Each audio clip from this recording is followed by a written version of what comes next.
And we're live. What's going on, everybody? This is your boy Scotty by Nature, and I have all of my people in the building with me for the whether you like it or not reality and gossip panel. Okay, why don't y'all introduce yourselves? I ain't gotta introduce you. Introduce your damn selves tonight, child. I can't be talking that much. Starting off with your side. What's up, guys? Josiah's World TV. Hey y'all, it's Niecy Dixon. Alexander here. Hey y'all, it's Jamie. What's everybody is Socrates. Y'all already know it's your girl Bondi Blue. Whoops. What's good, everybody? Is giving you the real tea. All right, and we in the building. We got a couple of things to talk about tonight. We're gonna talk about, of course, the Housewives of Atlanta, and we're gonna talk about growing up hip hop Atlanta, and we will talk about Latoya Luckett and her divorce that we all predicted. But before we get into anything else, we're gonna start off with Basketball Wives. Okay, now I don't know if anybody knew or not, but Basketball Wives with their first look teaser, I guess, today, and the show comes on February the 9th. So, without any further ado, we're going to allow the ladies of the panel to go first and say what they got to say about it and what they think about the promo pic, about the cast, about anything that they've heard about it. We're going to go blow for blow on that. So, I'm going to go ahead and let Bundy, Jamie, and Niecy go first. And then after that, I'm going to let the guys go and we can keep it going like that. I just want to make sure everyone is heard. No one in the chat complains about not hearing nobody. I just want to make sure everybody gets their point across. So, Jamie, Bundy, DC, y'all up first. I'm gonna mute myself. Okay. Since he said my name first, I'll go first. Y'all know I didn't even want to review Basketball Wives because of the way they did OG last season, the way Shawnee O'Neal gets to be both cast member and executive producer annoys me to no end. And then they show up for this season and they give us this old ass picture. And they have not added OG or that other one that's from New Orleans. I don't even want to think about her name right now because she works on my nerves. Y'all know the one with the big ass forehead. That's whatever. Billy D. Williams. Who? That's Billy D. Williams, Billy girl. You D. talking Oh, about is that that's Kristen? what we Williams. That's call Billy her? D. We call Williams. her Billy D. Okay, I forgot about that. Yes, we do call her Billy D in the chats. Yes. Okay, so I was upset that I didn't see OG in the picture because I'm like, y'all whole season last season was about her. So the fact that she's not a main cast member is just like y'all are gonna continue on with this same attitude towards her that y'all had last season, which is what upset everybody in the first place. If we were not in a pandemic and I was like kind of low on content, I would totally be sticking to my guns and not reviewing this show. I feel like I don't want to hear them talk about social injustice. I don't want to hear y'all talk about none of that shit because when it was brought up to y'all how y'all were being colorist with the way y'all were handling OG and trying to make her out to seem like, you know, she was some attack dog that needed to be, you know, put into a box to make sure that she didn't do anything to anybody. Meanwhile, Evelyn's ass, who has thrown bottles and kicked people, you know, in the head while jumping off of tables and shit, like she in some type of action flick. Like y'all allow her to sit there right next to Shawnee as if it was nothing. So yeah, I'm kind of annoyed with Basketball Wives based off of what I have seen from that trailer. I am not really looking forward to it. I'm looking forward to my check, but I know they're gonna aggravate the dog shit out of me. And that's all I have. I agree with everything Bonnie said. As it pertains to the trailer, I feel like the trailer wasn't really giving me nothing. I don't know what I was expecting, but it damn sure wasn't that. It was kind of like dry, like, girl, what is I don't know. It makes me wonder how the season's gonna go because the trailer was trash. And when it comes to the promo pic, I felt the way about that too. Like, where's OG? Y'all had her name all throughout y'all mouth on and off camera. Where is that? I'm confused. Ocho Cinco wanted her, so why didn't y'all? Why was she not on the promo pic? But then I kind of thought, okay, all of these ladies that are on here are old heads. So is it that they just wanted to have a picture with the old heads, which is why they did not have Kristen or anyone else. So maybe the whole idea was to not have OG to be a part of the promo pick as the main cast in general. So they couldn't put Kristen on there. So to stick with their idea, it was like, okay, we can't put you on here, girl, this time. We can't put you on there, FUBU. So because we don't want OG on there. So we just gonna do a OG style promo pick and keep OG off of it. You know, but we can see they already started with the shit. And like Bondi said, it's gonna be a mess. I just pray not like Real Housewives of Potomac, because y'all was too much. Moving on. Yeah, y'all, it has seemed like probably 5 years since I seen Basketball Wives. Like, I can't even tell y'all how long ago it feels like that last season premiered. So I was a little bit shocked to see OG in the trailer, but not on the picture as well. I really don't really have no thoughts about this season. I just want to see what they're talking about. I wonder if they're even going to address the whole colorism situation, since, you know, I agree with you, Bonnie, when you said you hope they don't talk about social justice issues and all that, because it's like, okay, show your own ass before you get out here talking like you holier than thou. So we shall see what this next season brings, but that's all I got to say about it. Yeah, I definitely agree. I think that they need to open it up with the backlash that happened from last season. And also, I want to get on Shawnee O'Neal nostril ass, because I have an issue with her. Number one, didn't we tell you that your ass don't need to be on the show?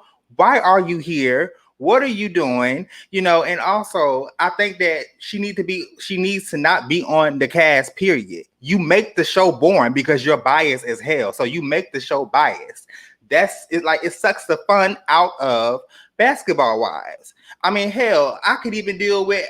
I want to see Evelyn versus OG with their issues without Shawnee being there interfering. You know, that's my issue that I had with it.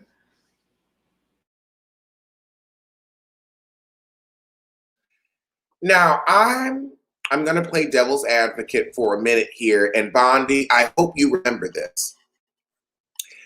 I'm going to say, for the promo shot, VH1 has been lazy for years, decades, and I will cite a source. If you do, when you would DVR Black and Crew, Duchess, who had left the show like, 3 seasons ago, would still show up in the promo picture. So I have to say, is it just lazy VH1 where this is how they've been doing it? Because they never put who's the girl with the missing bottom tooth that's fucking everybody? Donna. They never put Donna in the cast promo. They never put her in the cast picture either, and she light. So is it just something VH1 does? Because if you to this day, if you DVR on your Spectrum TV, Black and Crew, Duchess Lattimore is listed as a cast member. They just don't want to pay. They just lazy. When you update those photos, you actually have to send stuff in. You've got to pay. You've got to re-edit. So I would say this. I'm with you. I do believe that it is colorism, but I also think it could just be they lazy. Much like, unlike Shawnee O'Neal's nostrils, because Shawnee O'Neal's nostrils are the hardest working nostrils in show business. I would like to disagree. Dionne Warwick is definitely number one for nostrils, okay? But listen, I'm going to say this. I don't think the cast photo was the colorism part. I think the show was. But the cast photo was, of course, them being lazy. But I felt like if you were going to make the whole season about her last season and bring her back this season, she should have been a main cast member. But I didn't think about what Jamie said about how it probably was them just kind of wanting to put like the OGs from the, from Miami and from the original cast on there. Like, I get that, but y'all made that whole season about that girl. Y'all could, if y'all were gonna bring her back and bring all y'all asses back, I feel like she should have been in the cast photo. And it's not even as much about colorism as it is about them not liking her now because she made such a big deal about the way they treated her. And, kind of got us on her side. So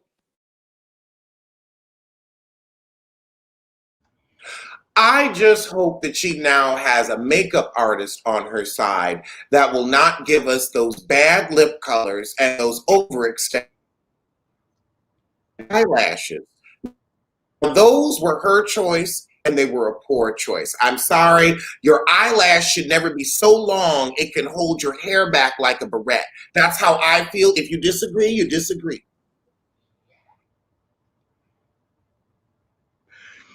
Woo! Okay, first off, Alex, I'm not doing this with you tonight. No, I'm not. No, I'm not. But Yes, you are. only because we're friends, damn it. But with the trailer, it left a lot to be desired. But I'm actually happy that they downplayed the trailer, because if y'all think about it, like, we get a lot of trailers where they give us everything that's happening in the season in the trailer, and then everything else in the show is just dry. So if that's what they're doing, I'm here for it. With the promo pic, I kind of agree with Jamie. It probably was one of those, we don't want OG on here, so we're not going to include the other women so nobody else can really complain. But it's kind of crazy because OG and Code 45 happened to be the backbone of last season, also with CC. They held last season down, so if anything, they should have been, the front runners, but that's here nor there. But I'm a little bit apprehensive because I get a feeling that Master Splinter is going to sit here and do what she did when it came to Brandy, where you can't fire her, so you're literally trying to get people to keep from shooting with her. I get a feeling. What I say? What happened? You got a Master Splinter. Master Splinter. Is that not That's an Shawnee, accurate? right? Or is that Evelyn? That's funny. That's funny. That's definitely Shawnee. Okay, look, I have my issues with the heifer because I did a video years back where I did an analysis of her character based off of what she gave us on Basketball Wives, and it gave me a strike. Now, the video is still there. I'm pretty sure you can't see it worldwide. If I find it, I'll post it so y'all can see it. Oh yeah, but I didn't even have to read her. I just let her behavior do it. Oh yeah, they struck that right quick. I'm like, oh, your feelings hurt. Y'all really also, want yeah, to know who is Colt 45? Colt 45, Billy D. Williams, Kristen. Okay. Oh my God. Yeah. Oh my goodness. Everybody forgot that Billy D used to be an advertiser for Colt 45. Yeah. Should I call it Steelers Reserve? Like, is Colt 45? I call it Steelers Reserve. Would that work? You know, forget you guys. Screw you guys. I'm going home. And then I'm sorry, I don't mean to interrupt you, T, but who asked to bring Phoebe, aka Fubu, Febreze, Fabulous, back? Nobody asked. She was the least fan favorite out of last season. She was the least person. Nobody asked her to bring her back. I don't even remember. I do, but I can't believe she made us be on Jackie's side. Like, I never thought I would be on Jackie's side. But She's the one that was trying to get her cousins to fight Jackie. Is that the girl? Yes. Okay. All I was saying is Jackie got her together when she told her, I bet you will bring your ass around that table. You know, get that bitch $20. That I was here for that. Though I don't like Jackie, that scene right there. I'm Jackie Christie fan all day just because of that. I was here for it. They brought Phoebe back because you have laws about hiring people with disabilities and illness, and we can all clearly see she has full-blown hepatitis C and A with that jaundice complexion. So they weren't able to fire her because then it would have been a medical route. Allegedly. Well, I mean, she looks jaundiced. That's what I get. I don't know the woman's health, but to me, the only reason I could see them keeping her on is because of advanced and full-blown hepatitis C and A, because she is truly an industry whore. So that's what happens when, you let those STDs go unchecked. Well, Bondi said it best.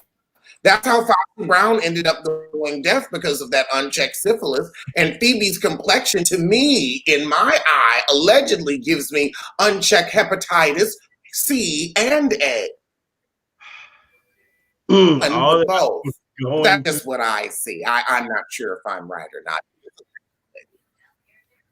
I was just going to say, from what Bondi said on one of her reviews on the reunion, that her either was her hairstylist or whatever, where the wig betrayed her because it was lifted up and running to the back. So maybe they brought her back so she get her wig game up. Maybe, just maybe. I don't know. But hey, everybody need to check. COVID-19 whooping everybody's ass right now. I just had to look at a video to figure out who Phoebe was. She was that far removed from my memory. This is a girl that was trying to be like Cardi B. Yeah, chiclet teeth, the one with the chiclet teeth. And then she got those skyscrapers put in there right after. Yeah, her right there. Wow, they are really reaching by bringing her back. Y'all been gone for 2 years. If y'all was going to go hard with the OG shoe, you should have just came back with the OGs. And that's it. Why is Phoebe coming back? Because they couldn't get Tammy. The OGs don't want to work that hard. So they bring in these little, lesser characters onto the show so that they can fight. And then the old bitches can instigate and not really get their hands dirty. That's a really good point. Facts. Gabrice and Gabrissy, basically. When you said old bitches, that just made me think of Giselle. Did y'all see that meme of Giselle? Did y'all see that edit? I have to send it to y'all if y'all haven't. It's hilarious. Of Giselle with the glasses and the... You know what I'm talking about? I haven't seen it. They added like 30 years on her life from her reunion. I'm gonna send it to y'all. Yeah, with them red glasses on. I saw it. Yes. Ciao. But go ahead, Terrence. Say what's on your mind about this shit. Go ahead. Well, first and foremost, can y'all hear me? Can y'all hear me? You don't have to. Oh, all right. I was only asking because there was a bunch of bum birds in the comments last week, and I ain't got time for them hoes this week, so that's why I asked. I don't think nothing about this shit. I feel like everybody else did. Like, y'all know how I feel about Pig in the Blanket Face, Shawnee, and Eveline. Ass, I don't give them hoes. Hey, listen, and I feel like Bondi. I was the main one who said back in 2019, I'm not doing this shit no more. But because of COVID, and we got to get content, that's the only reason why they got me. If it weren't for this, I wouldn't be doing them bum birds. Now, can we please move on? Because I'm starting to get a headache talking about these bitches. Well, I'm going to say this. I was also one of the ones who said that I wasn't going to review this shit anymore. I was also one of the ones that said that, of course, I was. But being that we don't have much content at this point in time, because, it is COVID out, there's not much for us to talk about as reality TV viewers. You know what I'm saying? It's like, okay, let me do it. And also, I got a lot of subscribers and a lot of good checks last season for doing Basketball Wives. Ain't no way in the motherfucking hell I'm gonna turn my damn away from that chick and some more subscribers. That ain't gonna happen. So I'm gonna go on and review these stupid ass bitches. I know I'm not saying the Basketball Wives is coming back out, and I don't have no respect for them hoes, so they all gonna be bitches all season. So you better stay where the money reside. Where the Yeah, period. Well, I just want to thank everyone. If you guys are not trying to give Shitty O'Neal, Nostrils O'Neal, Master Splinter any views on this show, you can always go to Broken Silence. I believe it's .net. Now it'll probably be up maybe don't be spilling the tea. You can't steal that. YouTube in here like watch our reviews what? What and he not say? watch the show. Oops. Okay, no fire. I just spilling the tea to the whole world, knowing it's gonna be a whole lot of views on this. It's gonna be shut down before we can even make it. Okay, listen, I don't have cable. That's how I. tonight. I'm Listen, that's how I'll be watching my shows. I don't have cable, so I'm sorry. And also I want to And say, then look, please don't let them drop the other plug. and I also want to say shout out to Jaylee's Corner. She's in the chat, so hey boo. And I'm sorry for Hey, screwing Jaylee. that.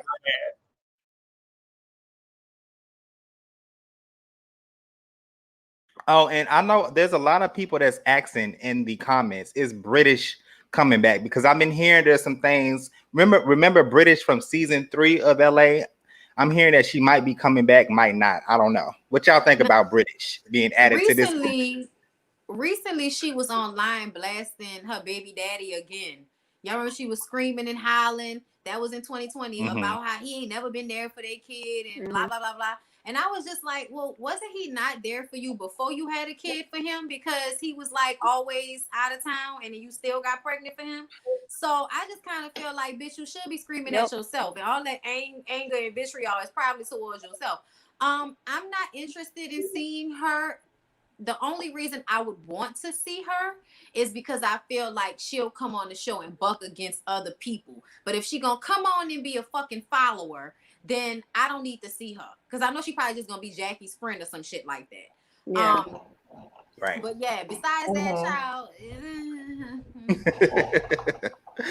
She did do a sit down, I believe, with a podcast or a radio station, saying that she was coming back to the show. She was like, she's working on Basketball Live. She's like, but don't tell nobody. So she's supposed to be on here, but we'll see. They keeping things clearly really private since they're only showing the OGs and the promo stuff. So I'm sorry, who y'all talking about? I have an issue with British coming back because she doesn't know how to apply her wigs or her makeup properly. And then she'll hire people who also will apply them improperly, incorrectly, and askew. That's the one issue. But also, I'm tired of these basketball wives fucking players who couldn't make it in the actual NBA. So you've got these random overseas hobos coming into the country every 3 or 4 months for 2 weeks, and you want to act like you're a basketball wife. Unless you can bag an NBA player, shut your fucking mouth. You are not a basketball wife. You're a hoe. It's okay. And let's just admit that Evelyn is not a wife and has never been one. So why she's on Basketball Wives? I don't know. Bitch, Basketball Fiance. Maybe we should find a show for you. Basketball, baby mama. Bitch, I don't know. But yeah. Or baseball, baby That's mama. the only one that's still married to a baller at this point. I just wonder if she's going to get on here, spray tanning herself again to try to look darker, to try to really do this whole Afro Latina thing, because we all know that ain't it. And she really was pushing for that shit at the reunion. I wonder. Yeah, I swear. Now I'll tell you. As somebody who lived in the Bronx, I know those women. I know those Latinas and those Afro Latinas. Now, here's the thing. Cardi B, she a real one. She always said, look at my hair. I'm black. My daughter is black. My husband is black. She's always said that. She is one of them fence riders where she wants to be black when she want to be and Latin when she want to be. I know. I've been on the train with those girls. I've had those girls wait on me. Those girls have made me mofongo. She don't even know how to make mofongo. I can't do it. Here's my thing though with the Basketball Wives though. I don't know why they trying so hard to make it, because they've been doing this since season 7. OG, Cece, and Kristen Kane. Normally when they bring in new Basketball Wives, they tend to put them in the opening credits. That's what they used to do. They would put them in the opening credits right alongside the OGs. And let me take that back. It didn't start when OG and Kristen came. It actually started in season 6. So I'm trying to understand why they're trying to center this show around these hoes, and they don't bring nothing to the show at this point. The people that's bringing shit to the show is the people that's not even in the promo pictures at all. Like OG carried the show on her back all last season. She's the reason why they got some of the best best views that they got in so many years. So why is it that they don't show her or even Billy D. Williams the respect that they deserve, because they were the ones that was bringing in the tea? Because Master Splinter don't bring us anything. She's never brought us anything. Um, Evelyn really ain't bringing us nothing either. And Jennifer, why is she here? Well, To be a human punching bag again? I just want to say, since we're all about these hashtags and about say this person's name, I want y'all to hashtag say her name, justice for Royce. We need Royce back on this damn show, because y'all not gonna keep playing with her like this. One of the ones that was with bro, that would never happen. They ain't never bring her back. Bring her back, damn it.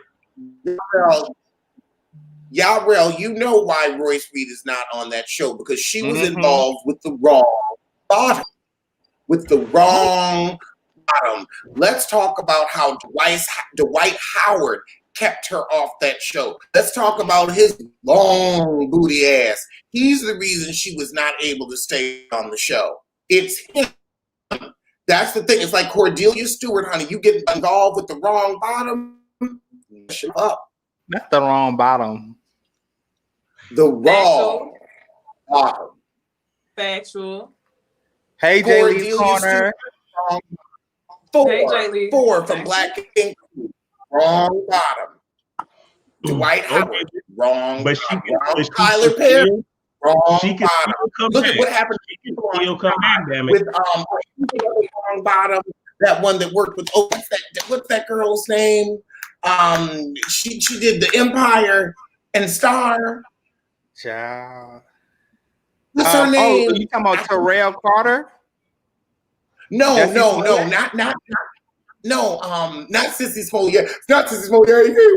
Not Sissy Smollett. The one that he worked for, though. What's the name? Come on, not Sissy. Lee Daniels. Lee Daniels. Yeah. Oh my God! Something about him rubs me the wrong way. I don't know. It's something I don't care about Lee Daniels. Look at what Lee Daniels did to Sissy Smollett. That's what happens when you get hooked up with the wrong bottom. Now, Lee Daniels let him do that sorry little plot line, and now where is he? Trying to direct some sorry. Wrong bottom, honey. Wrong bottom. I'm just mad he canceled the Star Academy Empire Old Tired storyline.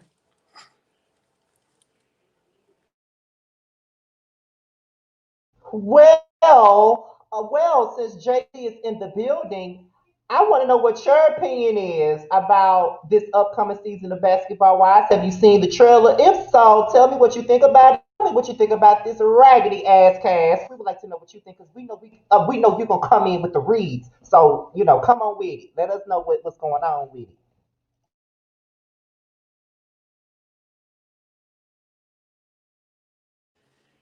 I think you're muted. Yeah, I think you're muted. She not muted, but we can't hear. Y'all hear me now? Oh, Yes. yeah. My mic was. I'm sorry. It's been a long day, but Hey, Jaylee. Hey, Bonnie. I feel like Basketball Wives is what we played. Like, it's run its course. Like, it's bullshit TV. Like, we watch it because we ain't got shit else to do. We at home, off work, and they ain't got nothing to do either. Like, the show is coming back because none of them hoes has anything in life to do. They ain't got no man, they ain't got no job, nothing. So why not just go on the show, sit around, kiki and bullshit, but don't get rid of Philip, because y'all hoes is messy. Like, y'all want to bring Phoebe in. Fuck Phoebe, fuck Jen, fuck Shawnee, fuck Evelyn, fuck them all. But I mean, it's gonna be a big check for everyone, because the biggest show of our reviews is Basketball Wives. We hate the show because we hate the ladies. The ladies hate they hate each other. It's a dumbass show. I did see the preview. I was like, okay, next. I mean, what's the point of coming back if y'all are not going to address what y'all did last season? If y'all come back and OG don't cuss each of y'all the fuck out and y'all sit there and take it, why come back? Because we don't come, okay, let's appreciate them now. Fuck that. Y'all was on some bullshit last season. Don't try to come back after, Black Lives Matter and say, okay, we should all kumbaya. No. Cuss them out, cuss them out, cuss them out. That's it. I agree. I don't like how they treated OG. I don't like how, they made it like she was this big monster while she was just honestly returning the same energy that y'all was giving, especially Evelyn as. She gave you that same energy and you couldn't handle it. Evelyn has been a mean bitch since season 1. Evelyn was a bitch from the moment that Tammy came on, and they ain't like Tammy. They then tried to shit on her. And when Tammy kind of grew up a little bit, you know what I'm saying, and got her money together and was more of a person on the show, they then shifted and kind of try to push her to the side. And it's like, you know what? Fuck y'all too. I feel like OG stood up to the bullies. And I wish that Jackie and even Malaysia would have stood, because they had been mean to them before too. So how would y'all then go and be on their side? I'm like, they don't like y'all. What's the point? And it's like OG was really like, fuck y'all. I'm not aggressive, but I'm gonna give you what you give me. Evelyn, as Bonnie Brooke brought up, when she ran across the table after Jen, no one can ever say someone else is aggressive. After that, Evelyn is the worst one on Basketball Wives. Always has been. Well, Jaylee, I just want to say, fuck the Crimson Chin, even though she got her chin shaved. Okay, she went from being the fan favorite to being up under these hoes' ass. Fuck her the long way. But what I will say is, I'm glad I know people mad at OG is she's coming back. I'm glad she's coming back. But the beautiful thing, and I love how God works. Praise His holy name. Because if you watch the reunion, they really tried their best to shit on OG the whole entire time. But once they got that backlash coming, mysteriously enough, now we have a sit down with Studio Nostrils about colorism. So they had to, because if they didn't bring OG back, you already know it was going to be a shit show. And they think that because she's back, we're not going to sit here and we're not going to read their eyes out of their motherfucking head. But I can't speak for the rest of y'all, but newsflash, yeah, I'm gonna have my sights on from the beginning. I'm probably gonna give a regular review, and then probably the last 5-10 minutes is gonna be me just going down the list, open season. Do y'all really think that Shani is gonna explain the whole colorism thing, or you think she's gonna put it off on Evelyn? If she don't, Twitter is gonna drag her ass up and down. She already did though. Remember they did that little PSA right after the season, so I feel like they've already discussed it as far as the show is concerned. Will they have a conversation with OG is the question. And here's my problem. My problem was that you did not have a problem with Evelyn chasing CC down and attacking her from behind. That was totally fine. But we're going to act like because OG said, I'll kill your dumb ass, that means that, she's the more violent person. That works on my nerves. That was my problem. The hypocrisy of it all. That Evelyn can throw bottles at people's head. I mean, she almost took Shawnee's head off one time. And it's all good when she does it. Never once did y'all want to put her on a separate set or any of that stupid shit. But now, here we come with this new season. If y'all think that we really gonna be on here dealing with this shit from y'all, I'll come on every episode just to curse y'all out. Every episode just to curse y'all out, if that's what y'all think.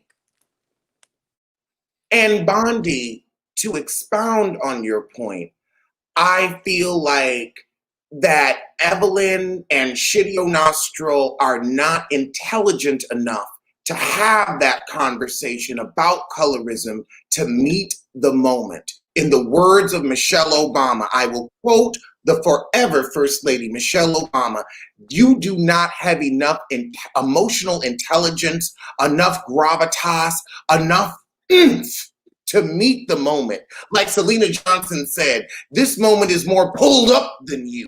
This is why I want reality shows to keep it about eyeshadow and bullshit, because you are not intelligent enough to actually have conversations about real issues. And that's okay because your ass was dumb enough to sign up to show your cervix for a quarter. I agree. They are not smart enough, and they're not the people to have that conversation, which is why I don't want to hear anything about BLM from them. But they're going to do it anyway. They're gonna do it anyway, and we're gonna have to sit through it and like sit up here and kind of just be like, oh really? So this is what we're doing? Like we're gonna be aggravated, but they still gonna do it. And I think as a comedian, I don't talk about certain issues. I don't talk about sexual assault. I don't talk about things that are triggers because I'm not educated on that. I'm educated on the episode. I can tell you exactly what happened on Real Housewives of Atlanta. Sometimes I don't need to pontificate on other things that I don't know about. It is perfectly okay to shut the fuck up on things you don't know about. I just want to make y'all laugh, stay in my lane, stop swerving. I think they need to understand you are here when we need to turn our brains off at the end of a hard day. Okay, but Alex, you need to be a place of escape. Alex, they don't need to stay in their lanes like they're pedestrian. They need to stay on the fucking sidewalks and leave all of that shit to us is what I'm saying. But I understand what you're saying, bro. I think the bad part is Evelyn and Shani don't even realize, or they don't even think they did something wrong. That's the problem. It's not even they can't have a conversation. They don't think how they are and how they treat her was wrong. That was the big issue when they did that sit down with Shani and I think it was Kevin Frazier, whoever it was, they were talking to Shani. They really felt like, oh, how y'all thinking? I'm like, bitch, do you not see the bullshit that y'all have done the whole season? And I think coming back, if they can't acknowledge what they did was wrong, then ain't no point to have any other conversation. But did you see the live that she did telling us that, it's all TV, you guys are doing too much? Like, did y'all see that? Like, that shit was fucking infuriating. Because it's like, you're really trying to play on our intelligence. And it's like... And that's why she does not need to come back. That's why I said that she do not need to be back for the show. Because she sucks the fun out of it. I'm going to be looking at the... I see her name as... Because part of me feels that they probably don't have her as an EP. If I see her name as an EP, she is. I believe she is, but I believe this season they're going to be traveling with her because she's supposed to be in Houston a lot or in Texas a lot because that's where her kids are. So because of the pandemic, she wanted to be closer to her kids. So what we might be seeing from Shani this season might not be her integrated with the girls as much. But I have a feeling once Evelyn calls everybody down to this house, then everybody is going to be in one space together. And I feel like that's when we'll really see. But Shani will always be a messy ass, instigating ass bitch that doesn't need to be an executive producer on this show and be on the show at the same time. Like, pick one, bitch. But you can't do both because you basically pull your weight on people. Like, they can't say what they really want to say to you the way they would another cast member because you can thank them for their services and then, we'll never see them again like you did Brandy. Now, we ain't like her, but still, I was glad that she told you about yourself because it wasn't like she was wrong. In Malaysia, I'm so disappointed in Malaysia because we all bucked hard for Malaysia throughout the seasons. And to see her turn around and become a minion, disappointing. Well, that's what happens when you're on uppers and downers. You get a Malaysian when you're on uppers and downers. I mean, it just is what the fuck it is. Well, I think I'm speaking for the minority when I say I like Brandy. I don't know why she has like a nasty taste in people's mouths, but I've always liked Brandy, and the reason why I like her so much is because she never backed down to none She's of a them. kitty clicker. She always didn't want spoke to her admit it. That's why. Well, girl, it ain't about her being a kitty clicker. Anybody who can step up to bitches like Shawnee and Evelyn is good for me. That's why I liked her because she didn't back down to anybody. She kind of reminded me of a more masculine version of Royce. That's what she reminded me of. Hey, right quick, who was the who was the girl that allegedly, supposedly was fucking Shaq from season 1 of the original that got Shawty out together? Huh? Yeah. Laura Govan. Gloria? Not her sister. It was Sister Laura. Was it was Laura Govan. Laura. No, in season 1 at the table, Sonny O'Neill like this because she couldn't handle it like that. I think it was Laura. I think it was Laura. Who? It was What? Laura, but Gloria was her sister, Gloria. and Laura was on Basketball Wives LA. Remember was Got yeah, but it wasn't Gloria that fucked shit. It was Gloria's sister that did. Got it. But what I'm saying is, but Gloria, see, the reason that we never are going to see somebody get at Shawnee is if y'all watch season 1, when Gloria literally put her foot on Nostril's neck and she couldn't do shit but shake her hand because she couldn't handle it. That was the last time that we really got a real genuine moment out of Master Splitter. After that, she had to go recoup with the Ninja Turtles and get her bearing back to come back and be like, okay, we're not doing this again. Y'all will not talk about me or my Gullum ass children or my philandering penis ass ex-husband. That's what she did.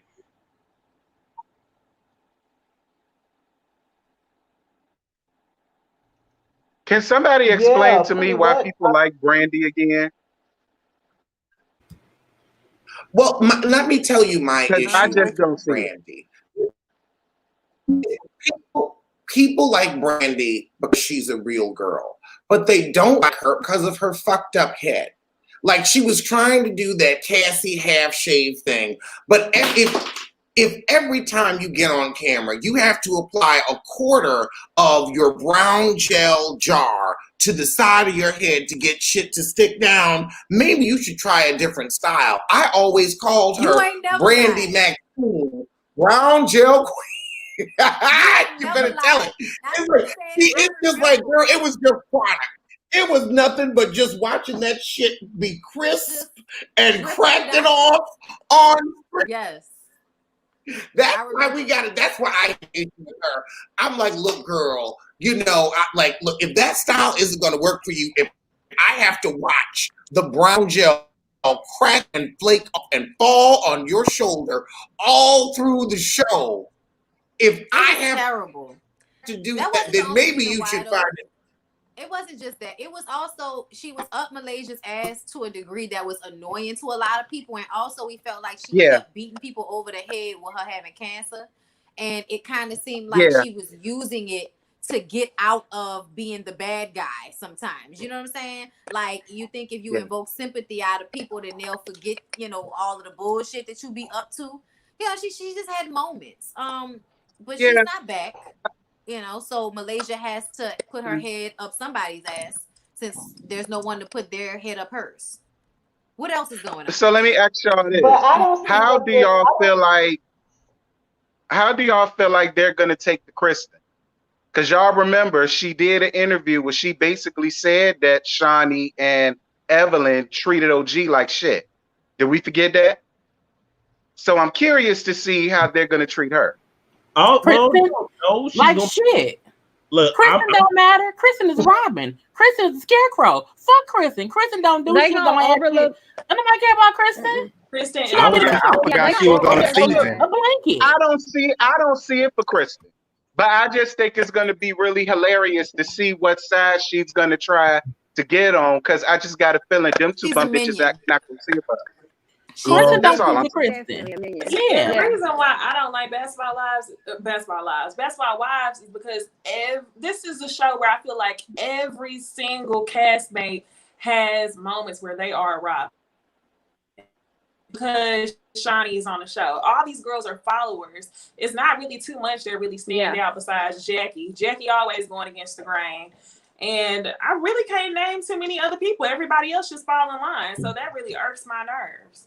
They need a Right. Tammy. I But think see, They they're this need gonna is what Royce I overlook back. this like. situation with Kristen the same way they overlooked it when Kristen called Shawnee a bitch and she tried to clean it up. Shawnee didn't care. Cause just like Right. Bondi And, said, but they're see, gonna I use her think she ass as a did care. minion. To be honest, I think she did care because Shawnee cares a lot about what the fuck people You think think of her. I so? think the I only couldn't reason tell. I do, I think the only reason why that was because that was a way for them to continue to ice OG out. That's how I honestly feel. Mhm. And I'm just gonna be going real. back to That's what Nisha because said if that about was the the case, about the yeah, because if that was the case, then she should have said thank you for your services the same way she did Brandy when Brandy called her a bitch. So I'm not understanding where the difference lies. Because no one cares. They both called you bitch. Kristen is someone we ignore. Like I don't think anyone takes her serious because she's a child in the room. She's if Phoebe's 18, then Kristen is 17. They're both two children that you're like, okay, bad girl, go sit down. Like no one takes them for real, as in they even matter on the show. They're like furniture. You just sit them. They sitting there. You see the couch, but you not worried about the couch. You see it over there, and it's like, okay, it's a couch over there, and that's how Kristen is. That's also Phoebe. Like Kristen's whole beef with Cece was bullshit. So much so that no one cared how she felt, because it's like, what you crying for? Like they like being mad at Cece, but they didn't care about how Kristen felt, because no one really takes her serious. Well, what Kristen needs to do is, while she's sitting here talking about having another kid, she need to be a mother to the kid that she already fucking got, that's around there terrorizing every motherfucking thing. That's what she need to be worried about.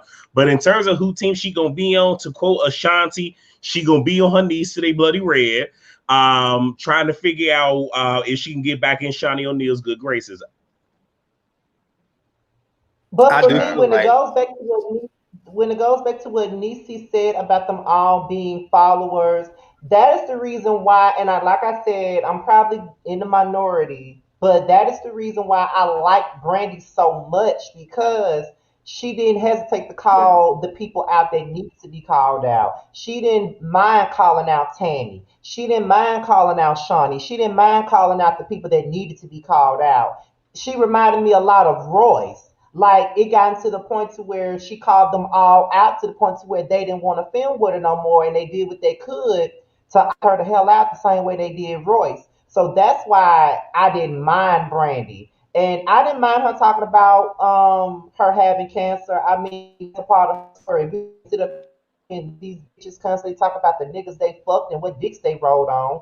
I don't see nothing wrong with her talking about what she went through as far as her cancer is concerned. I mean, I don't have an issue with that. So It with that wasn't being that she said, for talked me, about it, Scotty. It wasn't just that she talked about it, but because we that's was what all people, but that's on what with people her. be saying though. But she said it over and But over that's and over again, and then in the most inopportune moments and Yeah, shit. It wasn't just that she would she use it for talked about it as sympathy. her story. She used it, Right. as a way Like to to be invoke honest, Over sympathy. season after this is season. why I I agree with said, Bondi. She did. She She used did. it as and this is like, oh, feel sorry for me. But for me, she was going out terrorizing and doing all this extra shit. The same way she kind of did with her husband, like kept trying to punish him and shit. Like it was more than just the whole cancer thing. Brandy had a lot of shit going on with her. And the only time I was here for her was when she was coming at Timmy and Shawnee. Yeah. But Bondi's right. She used it like, feel sorry for me, feel sorry for me. But then I'm going out here being a whole bitch to Angel and all these other folks. Girl, sit down. And the truth of Because the then matter is, well, I would Listen, prefer to see more from her relationship with her husband, because that was the real mess. That was the real entertainment. Where the hell he was, what the hell he was doing, why the hell you still with him? All of that shit would have been more entertaining than watching her She take was on drained. Malaysia's beefs as her own, the way she did. Yep. listen. Especially well, I'm after gonna be his real first with season. y'all. They ain't friends no more. They not even cool. They not even friends. well, when Like, it comes down to oh my God. that, Anyway, I will respectfully disagree about all of that, because I just don't see it the same way y'all do. But That's fine. that's why I liked her. She stood up to the people that no one else would stand up to. That's really why I liked her so much. She had the strength that some of these other girls didn't have. I just say that. I One think more that's fair thing. enough. One more thing. Myself personally, and I'm gonna be real.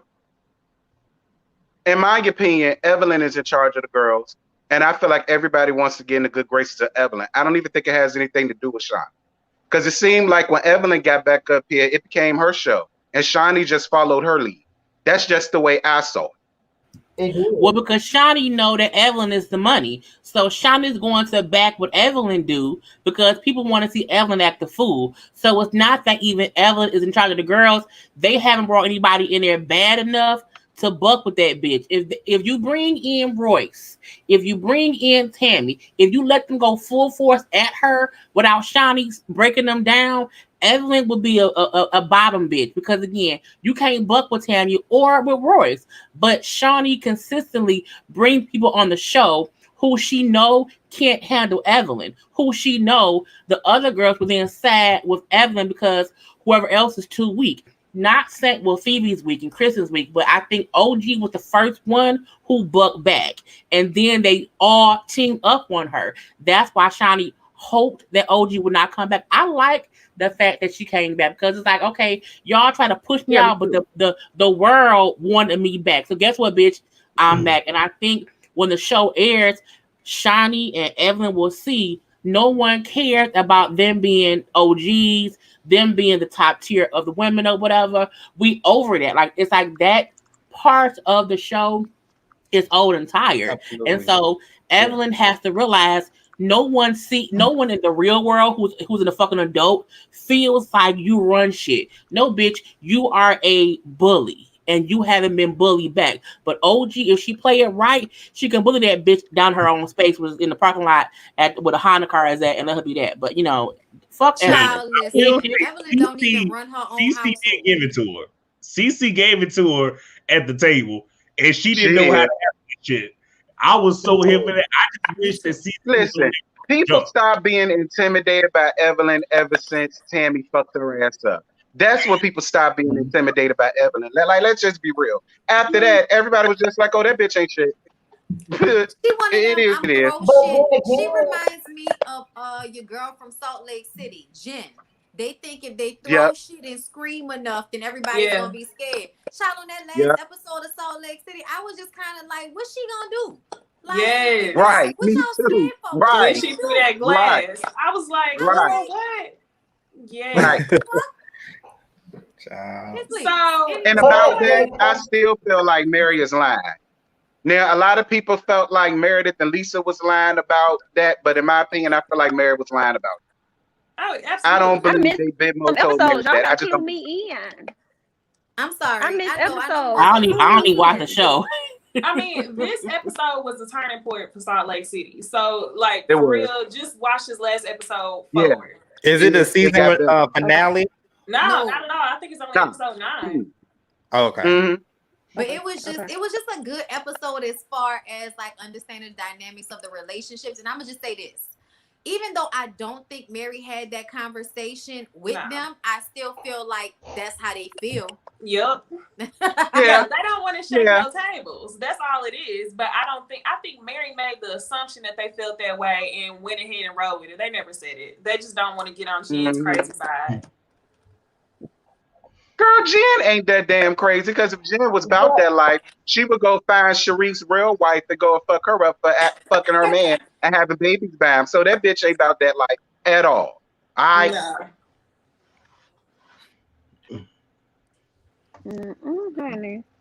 Y'all go ahead, catch up on Salt Lake City. Everybody said they done stopped watching Salt Lake City. Dear God.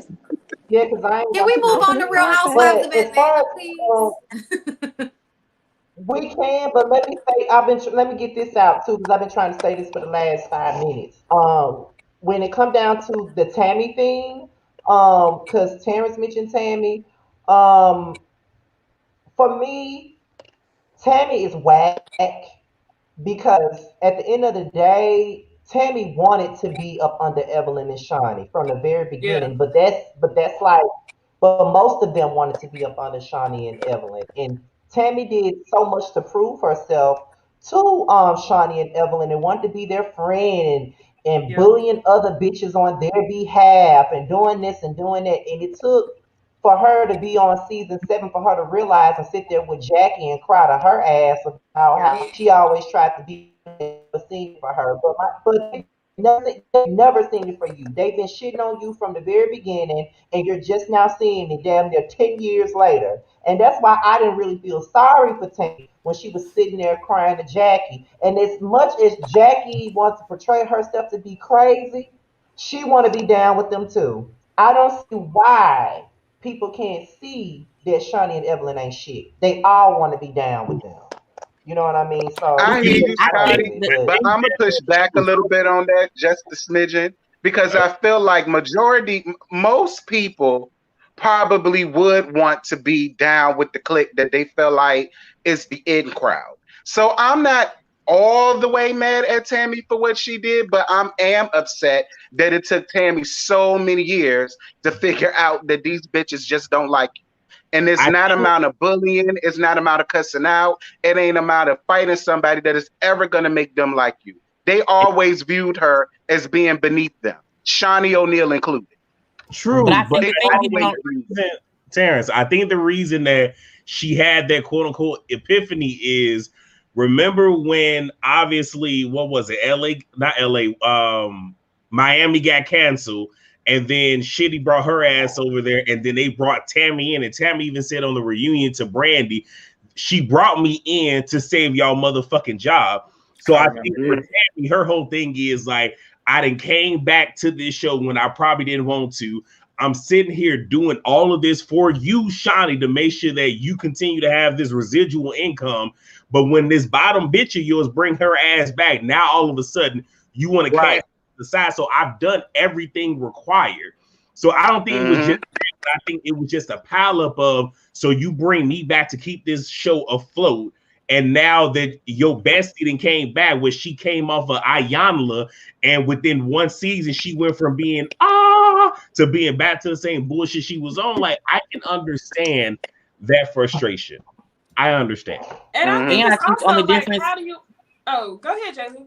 Oh, you go ahead, Nizzy. Go ahead. I go next. Okay, so I was just saying, I think it's also like, how do you want to secure a check? You see anybody who's in close proximity to Shawnee gets preferable treatment, they automatically become the baddest bitch at the lunch table. So it's like, do you want to get a check by relaxing and chilling on the show, or do you want to get a check and be portrayed as like a loser or a lame because Shawnee has all that control?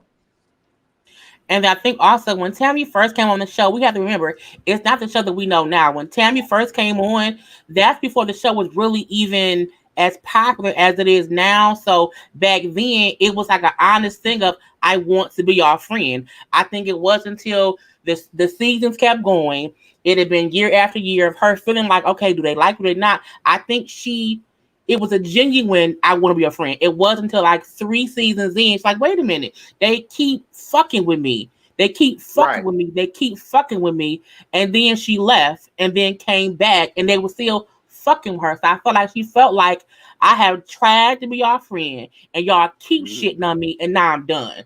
So I think it's okay that Tammy wanted to be, she thought they was cool people. But turns out they weren't, because she didn't see how they were acting or talking about her behind her back. And I think as women, when you want to be cool with someone and you feel like, okay, they nice, we cool, and when you feel like, oh, I have to keep proof myself, you keep trying to prove yourself, because again, I want to be this basketball wife group thing. And they all wanted that. Evelyn ain't even been married to a fucking baller. Truth be told, ever. Tammy was married to a basketball player. Shawnee was married to a basketball player. Jen was married to a basketball player. It would have made sense for her to be in that realm. But because she didn't have as much money, because she was a little bit ghetto or whatever, they treated her like shit. And she took it because her life had already been hard. And she was hoping that she had found women to support her. And when she finally realized, okay, I can't keep biting this onion because it's gonna keep making me cry. I can't keep. She kept trying. To me, that makes me feel as if Shawnee and Evelyn is worse than Tammy, because they kept fucking with her. But I also feel like Tammy was trying to hold out because, you know, rumor has it that they were supposed to have, I think it was a Basketball Wives Houston, I think, a franchise in Texas, and she was supposed to be an EP. And then Shawnee came, you know, pulled the rug from her and did a recast and put it in a whole different part of Texas. So I think Tammy's whole thing is, let me stay on this long enough so I can get my weight up, give me an EP credit, give me some other stuff. So I think that was also part of it. Like, oh, I think she realized a while back, like, okay, they don't see it for me, but let me try to milk this thing for what I can. And I think, be honest. Oh, and I think that, be honest. Damn, I'm sorry. Shawnee wasn't really seeing it for. I think that's when she finally said, you know what, I'm bowing out gracefully, because she wasn't supposed to come back last season, but apparently Shawnee begged her to come back. And I think once she saw the writings on the wall, like, okay, y'all see it for me and you doing me dirty. Okay, yeah, I ain't even doing this shit no more. I'm done with you. Go ahead, let's be honest. Tammy is the only one from the franchise who's actually working. Like, Tammy is on Family Business. Tammy's on a few shows.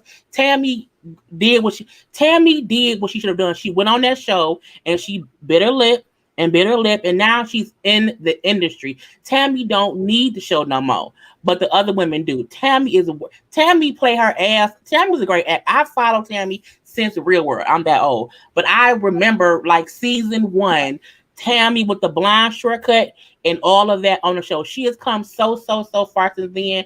So my thing is, she may not be Tony Moore, but she is the most successful one, I believe, from that show, based on what she has going on in her real life, on her actual, working or whatever like that. Hold on one Okay, second. yeah, Oh my that's a good way God. to.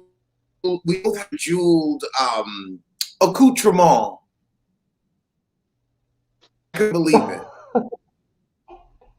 Well, that's a good end that basketball wives conversation as far as where Jay Lee was concerned. So that's a good way to end that. I guess we can move into the real lesbians of Atlanta. Now I want to know, why is it that all of a sudden Kenya wants to be a lesbian?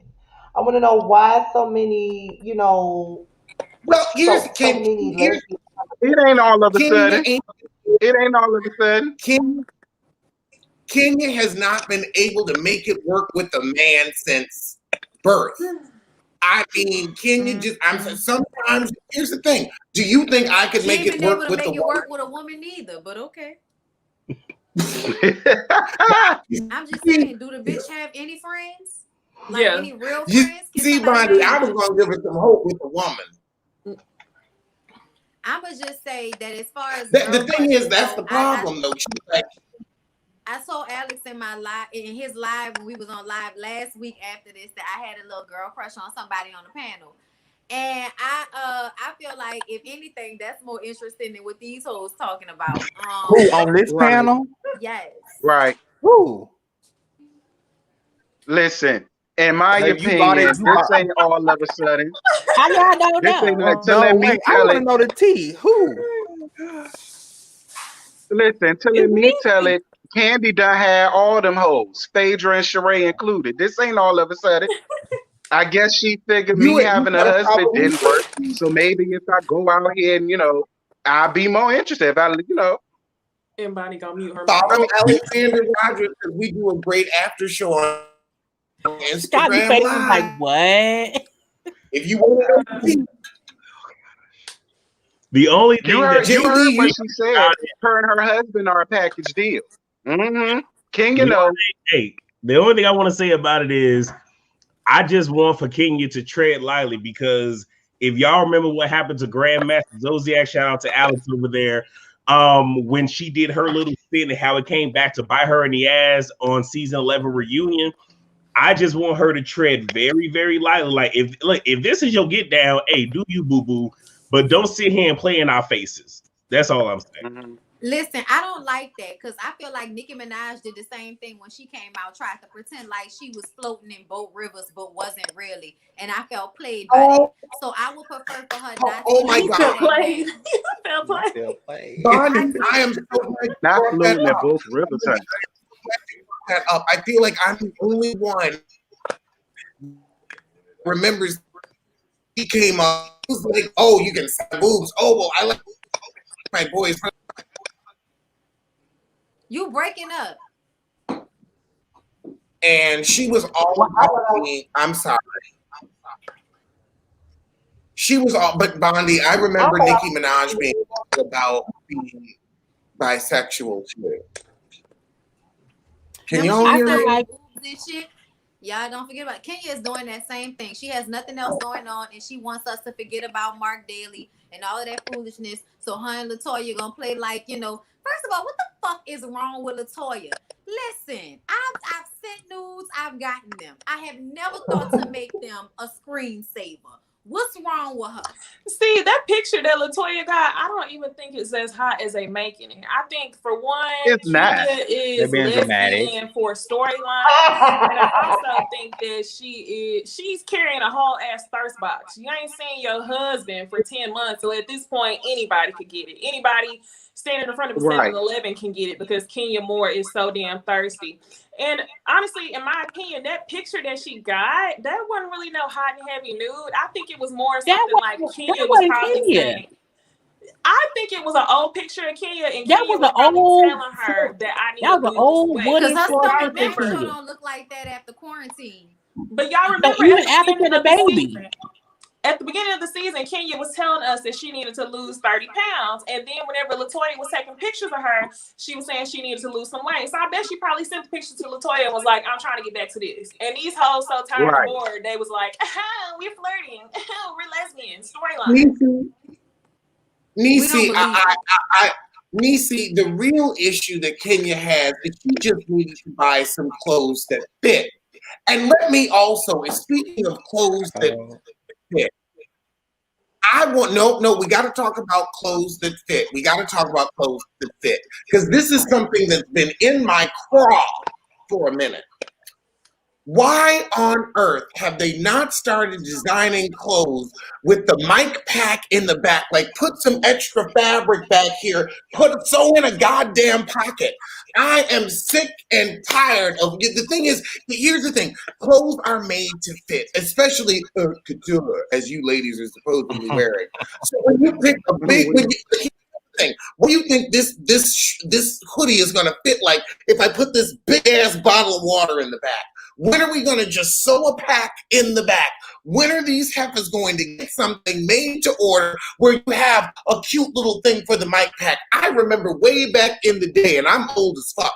I remember back when Connie Chung came on TV and she had a white microphone piece to go with her beautiful white blouse so that it wouldn't look like a bug on it. When are we going to get it together? It's been 20 fucking years. God damn it.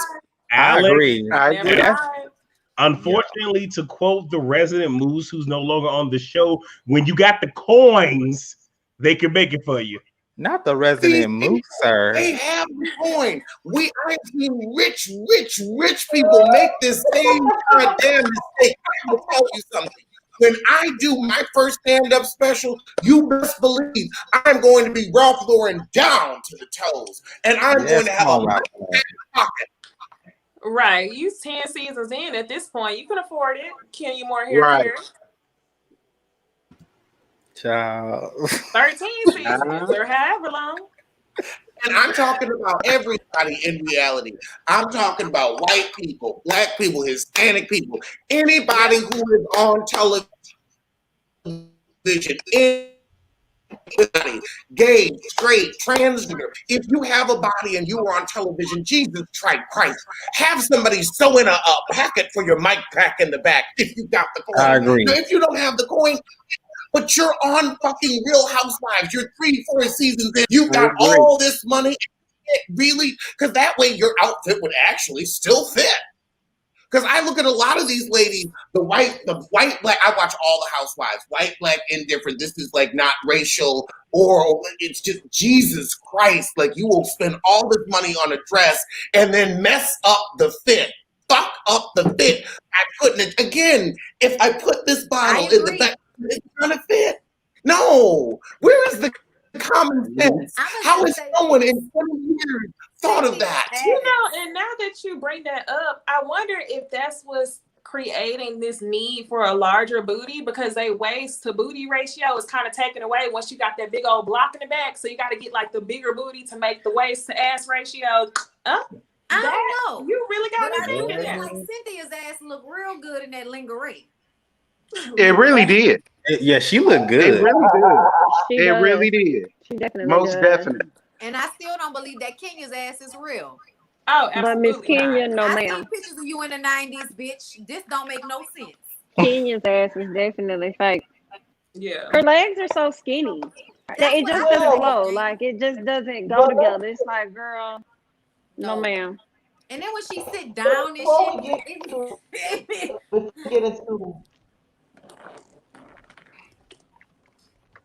well, before we get into the little that we get into when it comes down to this show. The comments are funny. What about what we talked about in the group earlier today in regards to the behind the scenes stuff in regards to the season itself and how they're editing a lot of stuff out of the season and how they're doing things to protect certain cast members and Oh how they yes. felt like the show was moving slow and they decided to speed it up. So go I ahead, don't. decide your turn. Yes. Do you mind if I spill that tea real quick?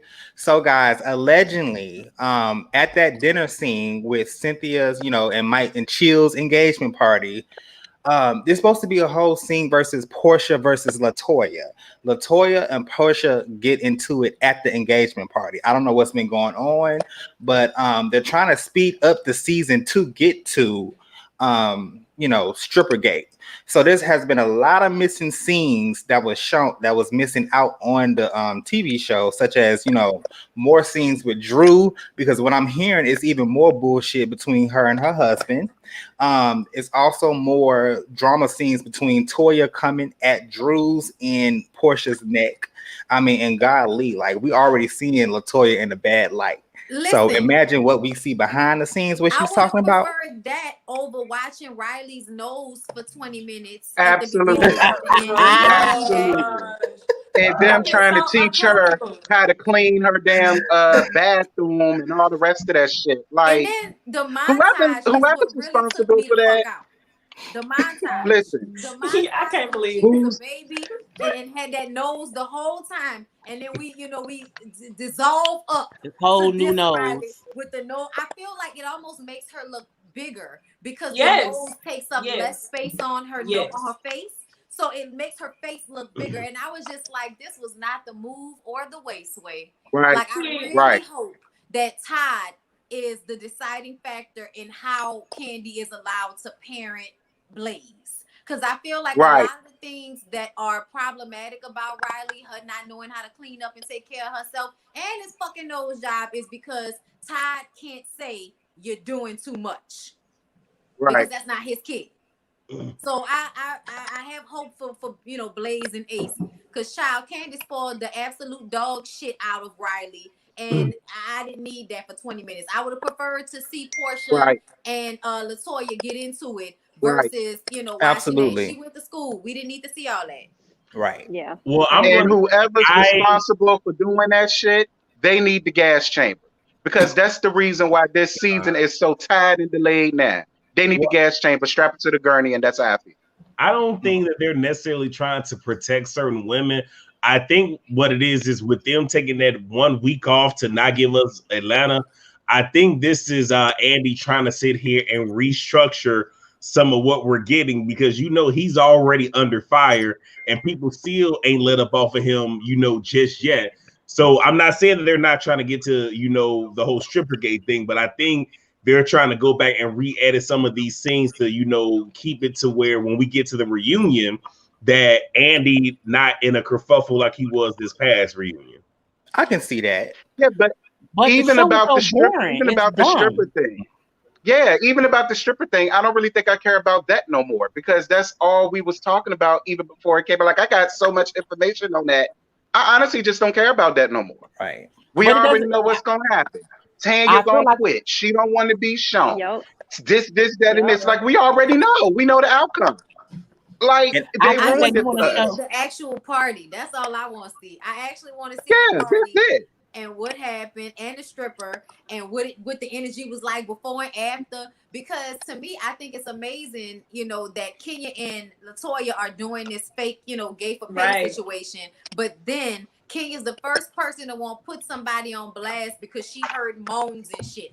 Well, Yeah. bitch, we wish they was coming from your room with your tired, dry Better puss believe it. ass. I wish it was And the coming thing from yours. is, I bet they already showed us everything. Like, Yeah. this has been so drawn out. I feel like once we get to the episode, we done already seen everything. right. And I to think touch we not on gonna care. nose, to touch on nose, y'all, I wanted to say I really, really wanted Nene to come back this season, because I bet not hear nobody talk about Nene's nose, because I know Candy got a sensitive spot for him now, because she ain't gonna be able to talk about nobody's nose after she went and allowed her daughter to get her nose chopped up.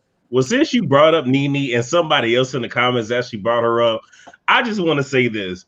first and foremost, we do understand this is during the pandemic, and yeah, we should give them a little bit of leeway, but we wouldn't be our authentic selves if we let up on them just because of the pandemic. One, two, let's be honest. Lanithia Nene nose leaks and gave us shit in the past couple of seasons.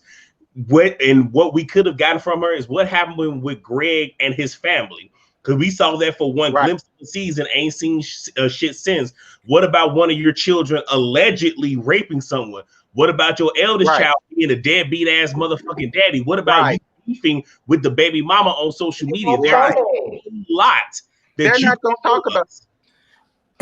But what I'm saying, another thing that then what's the point of being on the show? Like, that's another thing. Like, there's no point in you being on the show if you're not going to let us in. Now you're just there as a fixture, and nobody needs you there. So as far as I'm concerned, Nene can do all of that shit, all of that. Oh, boycott, blah blah blah. Bitch, whatever. Okay, you used to be on the show. You wasn't giving no more because you wanted to start overproducing your damn self and deciding when you wanted to be there. You're not a part of the show anymore. I don't know what she's doing, but I don't care. Let's move on. I know y'all like to bring up Nene and all that because y'all like her so much, but there's nothing to talk about there. Even if she was on the show, there'd be nothing to talk about there. Let it go. Just like when Phaedra's ass was on the show. It's not because she was bringing nothing to the table. And that's my whole thing with these people. Doesn't talk about her real life at all. She never talks about her real life. She never talks about her kids. She never talks about the stuff that's really going on in her life. Everything with Nene is very surface. And the thing, the thing ever brought to the show more recently was Greg's cancer. Other than that, she doesn't bring anything. So I don't see she why made herself people the victim in, which made people dislike her even more.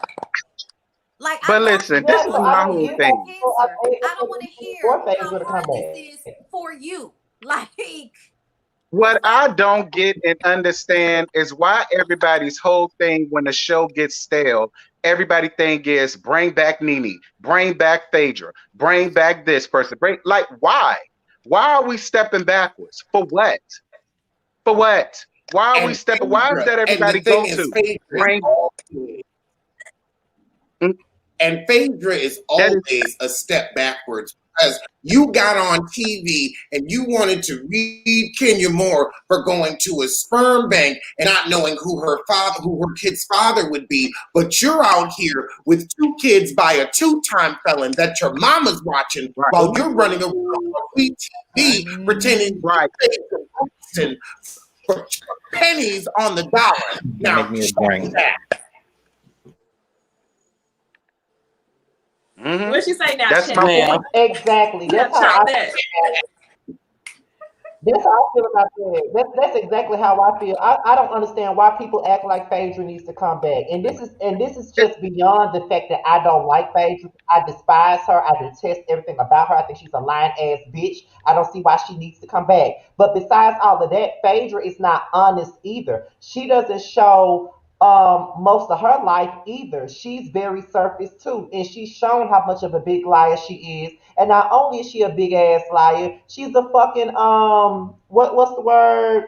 She's a liability. She'll make up a big ass lie about you. She'll say that you drugged some damn body and it ain't even true. So Nene and Phaedra can stay where the fuck they at. We keep saying that we need fresh energy and we need this. So if we need fresh energy, why are we constantly begging old cast members to come the fuck back if we want fresh energy? Why not move on to another generation of women? At this point in time, as much as I like Candy, I prefer her to be gone. Get your own damn show. Leave. Yes. Cynthia, she can go to. Kenya, I'm on the fence with. And as far as everybody said, Portia is carrying the Housewives of Atlanta at this point. Girl, if she's carrying this season of Housewives of Atlanta, it's a big ass book. Nothing to fucking brag about if she is carrying. Drew's carrying. Portia ain't carrying nothing. Yeah, Drew is carrying it around. Yeah. Girl, listen, the only thing that I found comical with Portia was when she said she was writing a damn book. Shout out to Alex when she got that leg up. That was it. That was the only thing that had me interested in Phaedra when she was writing that damn book. I said, girl, I didn't even know you knew how to read a book, much more or less write one. I wonder what it's going to be about. Oh, How to go from being a housewife to a And rich plus, gay man to being on a housewife show and having your own money. There's something to be gained. Yeah. Yeah, And plus, Drew is honest about her life. Honestly, Drew is doing the things that we would like Nene to do. Drew, as much as toxic as her life and her marriage may be, she's being honest about what's really going on in her life, and I think that's what makes Drew relatable. And a lot of Right. people was ready to exactly. count Drew Segura out before the show even started airing. But I like That's true. Drew, and I want to see more of Drew, and I feel like Drew would give us more because she's giving us more than what these other girls giving. mm-hmm. And Because we honestly, the Exactly. best and she's episode like, at this point, the best episode at this point was whenever Drew had a good portion of it. Whenever she was talking through her counseling session, most of the hot Yeah, topics have been about Drew and her husband. Nothing crazy yeah. has gone on at all, and that's what I mean by carrying the team on her back. And another thing, I think that Real Housewives of Atlanta is listening to us. I think they're trying to position us in a way to where we can bridge over to the next generation of girls, and they're trying to Mm-hmm. use Portia to do that. A lot of people think that the OGs can go. Some people have mixed feelings about Kenya. In my opinion, Kenya can go as well. And then you can just bring on everybody else new. Like, everybody can go. I like Portia, but Portia can go too. I don't really care. Well, they're positioning Candy to do a Lisa Vanderpump. Like, if y'all really paying attention, I think if the pandemic didn't happen, we probably would have got, because what's probably gonna happen and like y'all hearing it here for, I'm quoting Alex, you hearing it here first. When this pandemic is over, we're gonna get one good season with Candy trying to get her businesses up, and then the very next thing is she gonna be off the show, and then we gonna have Candy World, Candy rules it all, Candy and Well, OLG, no, some that shit was like already in that. the works. I would like to. That was in the works before the pandemic happened. Yeah, That's true. thanks, Jay. What I'm OLG was already going to But be a because spinoff the show. pandemic happened, we didn't get it because they can't shoot That's right. because of the pandemic. But I'm saying, like, it's going to happen, and I think that's the only reason why we still got Candy on this show, and why she probably isn't giving us anything, despite the fact that she could show us how she's keeping people employed with this pandemic. Because y'all remember when the Mother Love, when that thing got canceled, how she was so distraught of having to fire people. Like, I wanted to see that from Candy. Like, show us your businesses. And how, don't show us you opening a brand new business. Show us how you keeping your businesses afloat. Okay, Terrence, what you got to say? He got the Baptist finger. Oh hell. I did my laugh this morning, and somebody brought up a very interesting point, and I want to bring it up to y'all to see how y'all feel. Somebody came in my lab this morning okay, and said that they felt like the OGs that are here now should come back as friends of the show, and they should have all new girls to come back and be the main cast. What do y'all think about that? I do think that there needs to be a cast shakeup. Cynthia needs to go, hands down. She's the first person that needs to be on the chopping block. Cynthia's contract has expired 3 she should. seasons ago. Unfortunately, I hate to say this, but Candy is next. She needs to go. I think that, like Yarel said, she will be good with her own spinoff. Let us see your business side. Let us see about the OLG crew. Next person will have to possibly be Kenya, because Kenya haven't really gave me anything the past few seasons as well, since season 10, if you ask me. I mean, Yeah. we know we talked about her marriage and stuff like that, but yeah, I think there needs to be a new generation of girls. I just want one thing to come of this. I agree with I wanna Josiah, get one but now season it makes me of- wonder. Oh, go ahead. Mhm. I was just gonna say I agree with Josiah, but it definitely makes me wonder if that's one of the reasons Kenya is aligning herself to Toya, considering the fact that she probably sees the direction of where they're going with the show, of them trying to be with the younger girls. So to try to end using Portia as that girl to bring them in, I wonder if she's trying to continue that feud with Portia, as well as align herself with the younger girls, so that it continues. Oh, see, I can fit in with these younger girls as well as the older girls, because she got this daughter now, and she's trying to secure that check. Listen, honey, Kenya is an actress before ahead, anything. She know how to play her cards right. I was just gonna say, I just want one good season of Unbertha takes over the world, like the whole Cardi B shit, where Cardi B is trying different things. Just give me one good season of Unbertha telling you what the fuck she ain't gonna do, cussing you the fuck out, and telling us how Todd set this up as a scheme to bring us the bullshit, and I'll be happy. To be honest, and people in the comments are trying to play Candy out like, her spinoff wouldn't be interesting, but whether It you will. think, and Candy even said this It herself, will. whether you think Candy is boring or not, long as if you have a good enough supporting cast, you're fine. I agree. Because Candy have I agree. interesting people in her family that can help her carry the show. You have the aunties, you Yeah. got a mama, you got the cousin. Candy got Maybe funny that's people in why her Riley family got a that nose job. So she could be on the show a could little bit be. more. Oh my God. Could That, be. that could Lord be. Jesus. I don't know. Could be. But Candy does have an interesting enough family Can that can help her carry her own show. She don't really need to be on the Housewives of Atlanta. She can have her own show. Her family can carry it. Her MPs can carry it. She got a good backup plan for her. So whether you think Candy is boring, the people around her are more entertaining than she is, and in turn, that makes the show more entertaining. It's kind of like Keisha Cole's reality show, like somebody put in the comment section. Nobody really watched that show for Keisha Cole. We watched that shit for Frankie and Ness. That's what the fuck we watched it for. We didn't really give a fuck about Keisha Cole after the show came out. So that's just really the real tea. As far as the Housewives of Atlanta, you can already tell what they're doing, like you guys just said, because it's a lot of these new girls that they just thrown at us. Like you got Latoya, you got Drew, Portia got some girl on there named Joy all out of the blue. And then you got this Fallon girl up here. It's like we can already tell what they're trying to do. It's like these girls over here, like Fallon, Joy, Latoya, and Drew, they're the new generation that's on the way. And they're probably just gonna have Portia be the anchor. I don't know how that's gonna work, but she's probably gonna be the anchor of those new girls, and See, your King, your It's gonna be Cynthia, and your Candy and Kenyas. Portia. It's not gonna be I this feel Portia. like Portia, I feel like they need to just completely, like, we don't need a transition. We need y'all to finish off this season, and then next season, all new girls, all new cast. Like, we don't need, all the old girls to come on. Like, yeah, okay, it's cool if we see them every once in a while, but we don't need that. As far as Portia is concerned, I feel like everybody is at this point where they no longer want to give from their personal lives in that way anymore.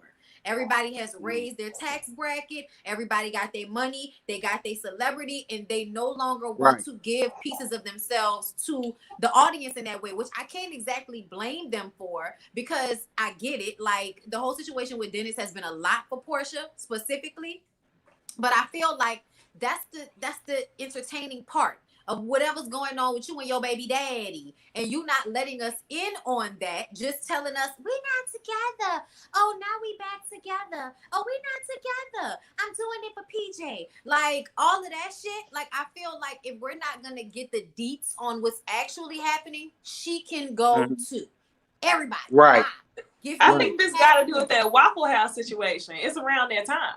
It's around the time when he was in Waffle House. So it's something else. She just don't Y'all want to remember, bring it I was all like out one of because the she. first people to get that tea. I just didn't put it out For there real. because I Oh don't like yeah. to be, I don't need to be first. I don't need to be first to put out shit like that. I'll Right. talk about it when Right. somebody else can put it out. Jaylee, Jaylee, I want Jay Lee's point when she was saying that she doesn't think that it's just going to be Portia to anchor the girls. She think it's going to be Candy and Portia. I want to hear her expound more on that point. I think what people forget is when Housewives first started, it was really about friends hanging out, trying to be popular, or whatever. Now that the women on the show have been on the show for 10 years, they have no reason to do anything. So I think Bravo is trying to have a whole new crop. But the reason is Candy's been on the longest as of now. Cynthia can't run shit. Portia is the next youngest one coming up who will probably be able to hang out with other girls. But Candy is the one who has the relationship with Bravo. She's had multiple spinoffs, and I think she's going to keep having them. They're not going to allow Portia to run the show because Portia isn't a run the show person. She doesn't share enough. She doesn't do enough. She does enough when she's with other people, but she can't really run the show. If you have Candy and Portia, it's an old head and kind of a new head who can hang out, and Candy's neutral. Portia she can pop off if she wants to. They need someone who can mellow the girls out, keep them Right. all entertained, and make sure the Right. shit don't go too left. But the problem they have is the new girls who they bring it on is either also guarded or also too extra. Take for example, Drew and Toya, two newbies who are totally different. Drew giving us all her business, her mama business, everything. Toya is being extra, extra, thinking if I'm extra, I'm going for sure get all my camera time. I'm gonna be here, but she's annoying because it's like, why are you being so extra so soon? So it's like she not even doing herself any justice on the show. So I think if the show comes back next season, we need Candy, we need Portia. We do not need Cynthia. We don't need Kenya. We need Marlo. But Kenya and Cynthia can definitely go because Kenya has the most going on in real life and she don't give a shit. Like the fact that you're going through a divorce, a separation, you was depressed because of COVID. You had all, you gave us a slither of I was depressed. Okay, well, how'd you deal with it? What happened? Who helped you? Where's your aunt? Where are your friends? How is it that Kenya don't have not near friend that she go to lunch with, that she call on the phone? She only called that one dude who we never really see. Kenya ain't giving up anymore. Yeah, Brandon. Like Kenya don't give anything. Even Cynthia gives us her, Mike, Mel, her mama, her wife. Like she gives us stuff, but it's not enough to carry the show. In Kenya's Candy defense, has, she doesn't have that. She doesn't have it to give. All people but have that's the family. problem. It's like she's so Kenya is She can so go. me. She's made herself where people don't want to be around her. I Yeah. know she was raised different, you know what I'm saying? And in Michigan here, like when you have family issues, usually the whole hood know. So I feel like she probably was raised around people who knew the bullshit in her family, whatever. So she has like a guard up. But she's old enough to know that now you can't be that way on this show. You She should need have to went through befriend the bitch. therapy. She should have went through therapy, and that should have been on the show. That Something. could have been a part of her. I'm gonna let you go, Josiah, but I just want to say this before I forget. Oh yeah, no We problem. do not need Marlo.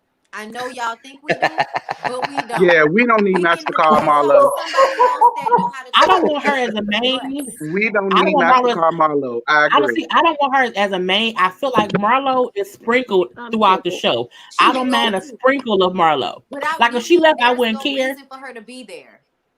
But see, I think without Nene, if Marlo was her, because we see these pieces of Marlo, that's cool.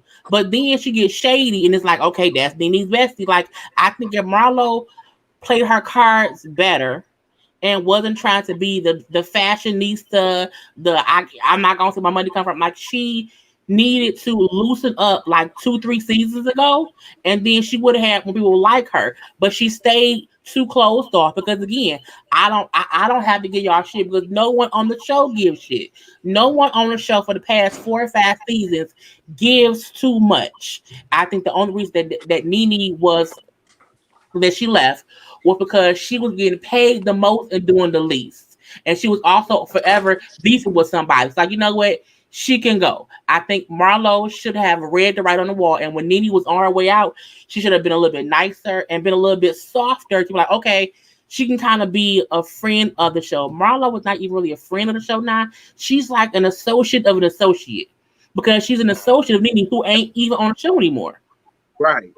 And I would really like to see Marlo's story dealing with her sister. No, I think her sister I would deals like to with. say something.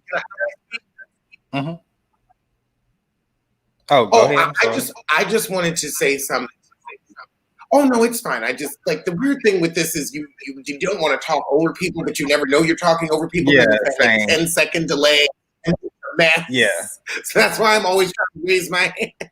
But with the, I watch pretty much all of the Housewives, and what happened is, to Jay Lee's point, they really started getting rid of the ladies that had been on for the longest, like throughout the franchise. Lisa Vanderpump, Bethany, who were those heifers from Orange County? Tamra Judge, Vicky Gunvalson. Like if you watch some of the white franchise.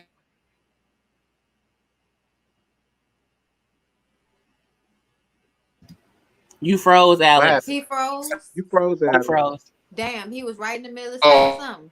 He was. okay. Okay, so I think he back. Where did I? what we talk? Oh, it, uh, Are you there? I can see y'all. Y'all can't see me. Okay, I can hear We you can now. hear Yeah, we can Yeah, see it. we can hear you now. You were breaking up. Oh, sorry. Okay, it's still freezing. Yeah, it's Well, still freezing and up. you yeah. We keep okay, trying to so we should tell just y'all this wash is a these StreamYard hoes issue. and get This a ain't new got nothing to cast. do with us. This is StreamYard, y'all. Go Wash ahead. these hoes, new cast. Period.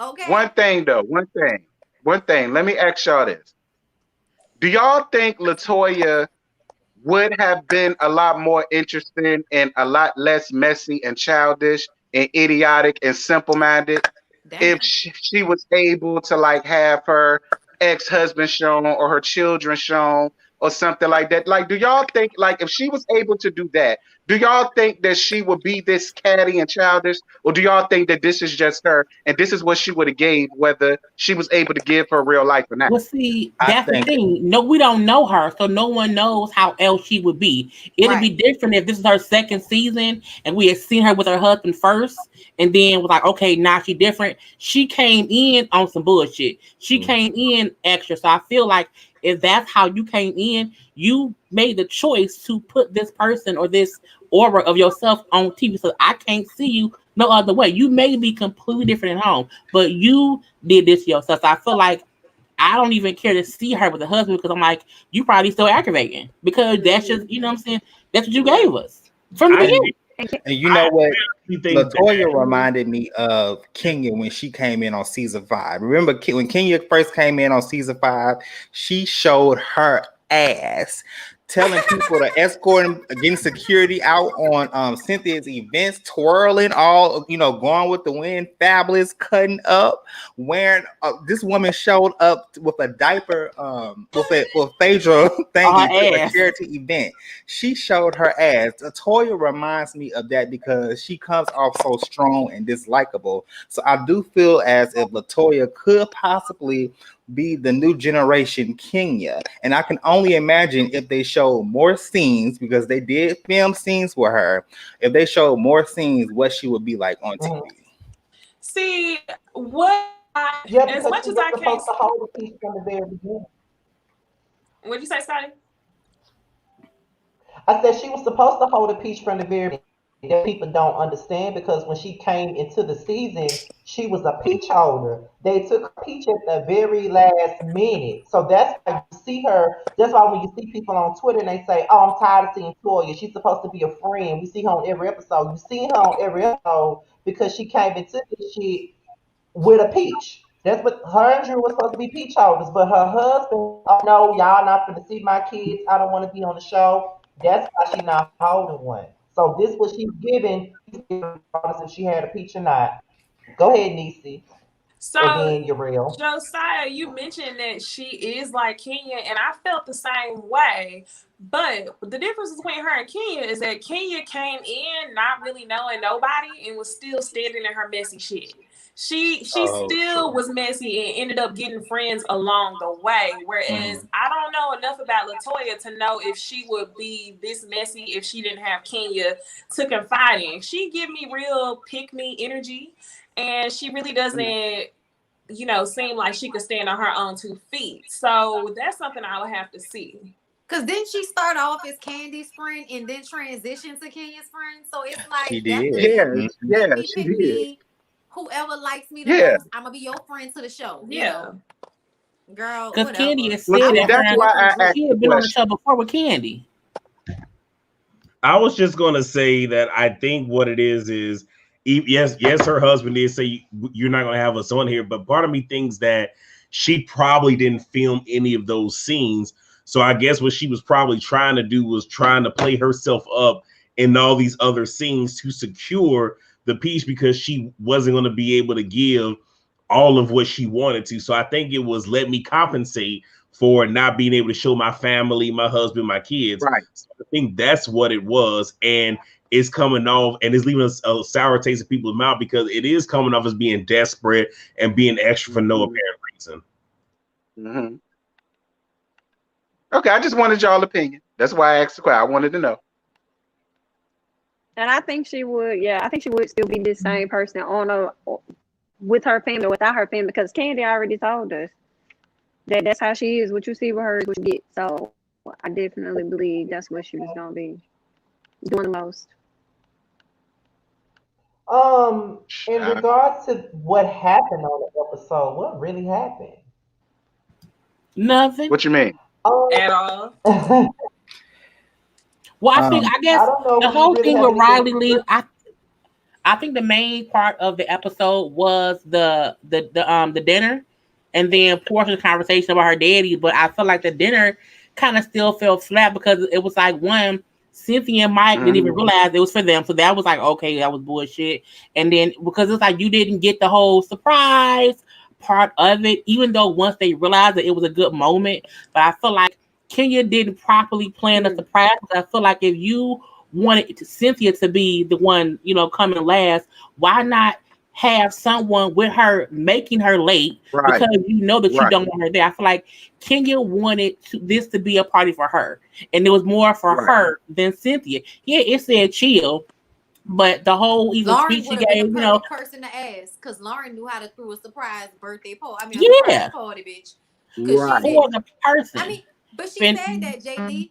Kenya said, so I'm planning this like it's my party. It's like, because she never had one, and it showed because I think even when she was trying to sing, when she was up there doing a little speech, when it was she more was about singing, girl. I love you, and this is for you, and me. I'm like, you should let Cynthia and Mike talk. You should have maybe even let the other cast give reasons as to why they came there to support Mike and Cynthia.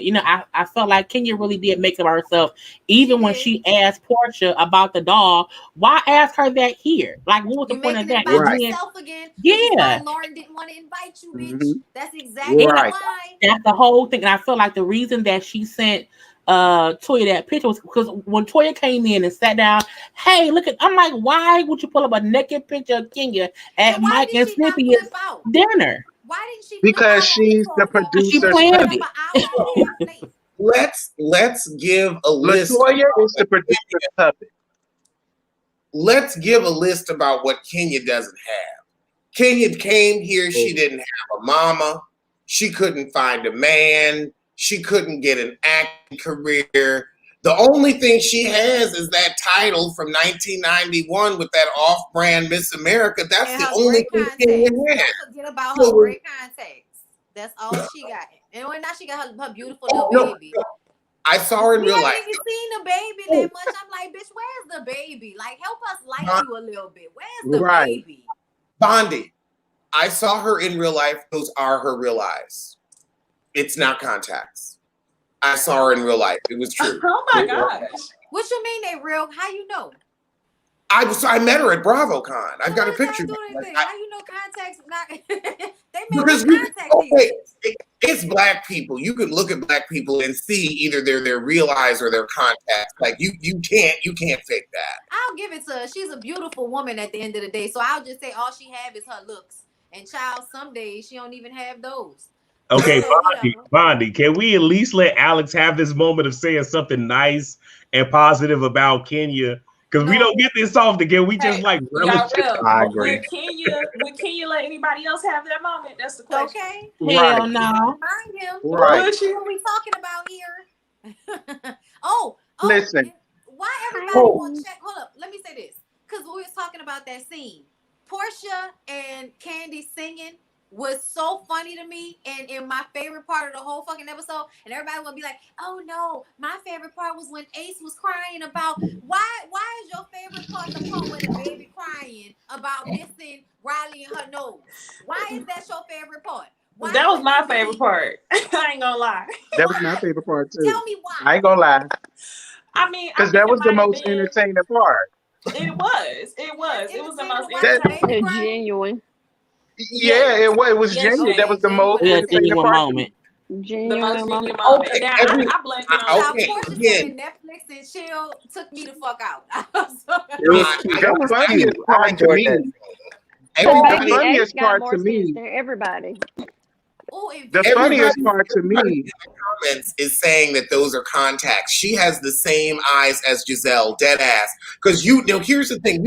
I did not go to BravoCon and believe I got pictures of her heels to make sure that they were moisturized. So I'm telling you, I was there with that magnifying glass, and to be clear, there dark skinned people do have different colors of eyes. I would like to just say that in case they you, are and not. that's the They reason are why not. I think that's not why. Okay, because I know a very dark complected man with blue eyes.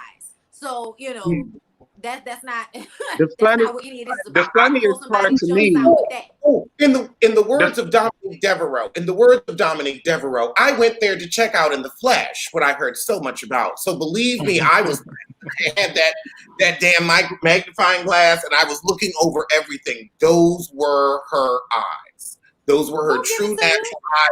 Because I'll look at your eye and I'll be able to see that lens floating. I know how to It don't inspect. even matter about the eyes because I still feel like she be full of shit about her hair with them fucking clip-ins, acting like that's all your hair all the time. Bitch, stop playing with me. They're gonna talk Like, about Drew the wig, bitch. What was that on your head? Stop.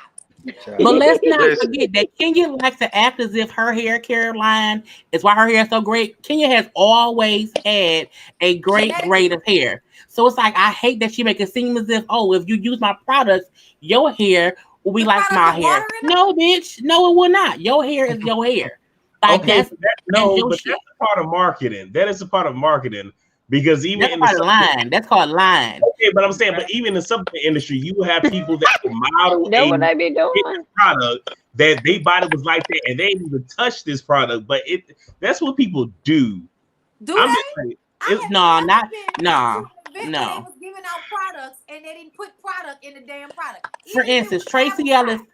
Tracy Ellis pattern. I use Pattern Beauty. Tracy Ellis, like I have for years tried to make a product to use on my hair. She didn't come and say, this is the reason my hair is this way. Her hair was her hair before Pattern. Can you make it seem as if her hair is her hair because of her products? It's like, no, bitch, your hair before your products. It's a difference in You didn't even have the product when you put the product out because you put water in the bottles. I right. remember So it's somebody like she said was lying. when they got product, they yep. get enough sample. Anything that they're gonna sit out gonna have real product in it. Baby, I grew up in a hair salon. I know about these products. Nobody is supposed to be sitting out products on the table at a party about their product with water in it. That is And dumb. that's why she was right. tripping off the wig. Oh, child. Like, that's exactly why she was tripping off the wig because her whole marketing scheme was a lie. so Terrence, the people in the And comments she want had you to some give bad your with Tanya opinion. behind that wig. Yes, the people want to hear Terrence. Okay, I forgot what I was gonna say. It'll come back later. I'm sorry. Was that me? I'm sorry. No, y'all, it'll come back later.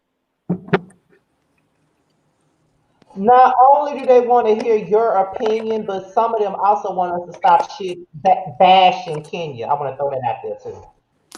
But Ain't with Kenya's nobody bashing Nobody's Kenya. bashing Kenya. Ain't with nobody Kenya's bashing Kenya. Hey, but it doesn't even matter because when we did, I hate to bring this up, so forgive me, panel. But when we did Real Housewives of Potomac, we would sit here and literally give both Monique and Candace the business, but everybody would be like, but y'all not coming down on Monique. So I mean, we damn if we do, damn if we don't. Like, damn, y'all get the fuck over it. It's shits and giggles over here, y'all. We trying to make y'all laugh on this motherfucking Monday night when you had people doing crazy shit last week. We trying to make y'all laugh now. God damn, calm the fuck down. Yeah, I Right. mean, to be a fan Because of it the ain't show, I nothing to think talk you gotta about in know. regards to this show. And for a moment, since you did bring up last week, it's just I'm feeling very 700 Club right now, and I have some questions to pose that we don't have to answer. We just can simply marinate on.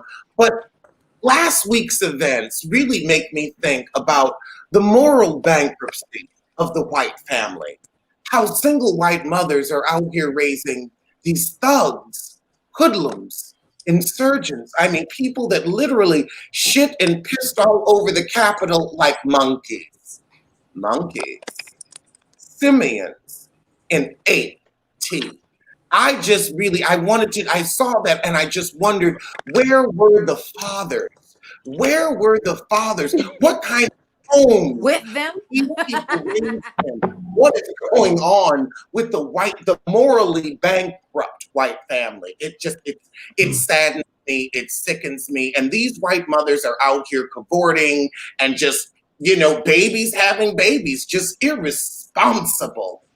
I'm disgusted. Well, they've always been this way. It's the entitlement. It's the entitlement of it all. To be able to live in a world where, your kids are always given allowance for anything that they do. So y'all don't raise them that they have to watch what they do and watch what they say because somebody's going to harm them. They don't have that. So they feel like they can just do any old thing. In all honesty, the best thing about social media this week has been watching them get dragged out of airports because they are on the no-fly list. Yes, I agree. I agree.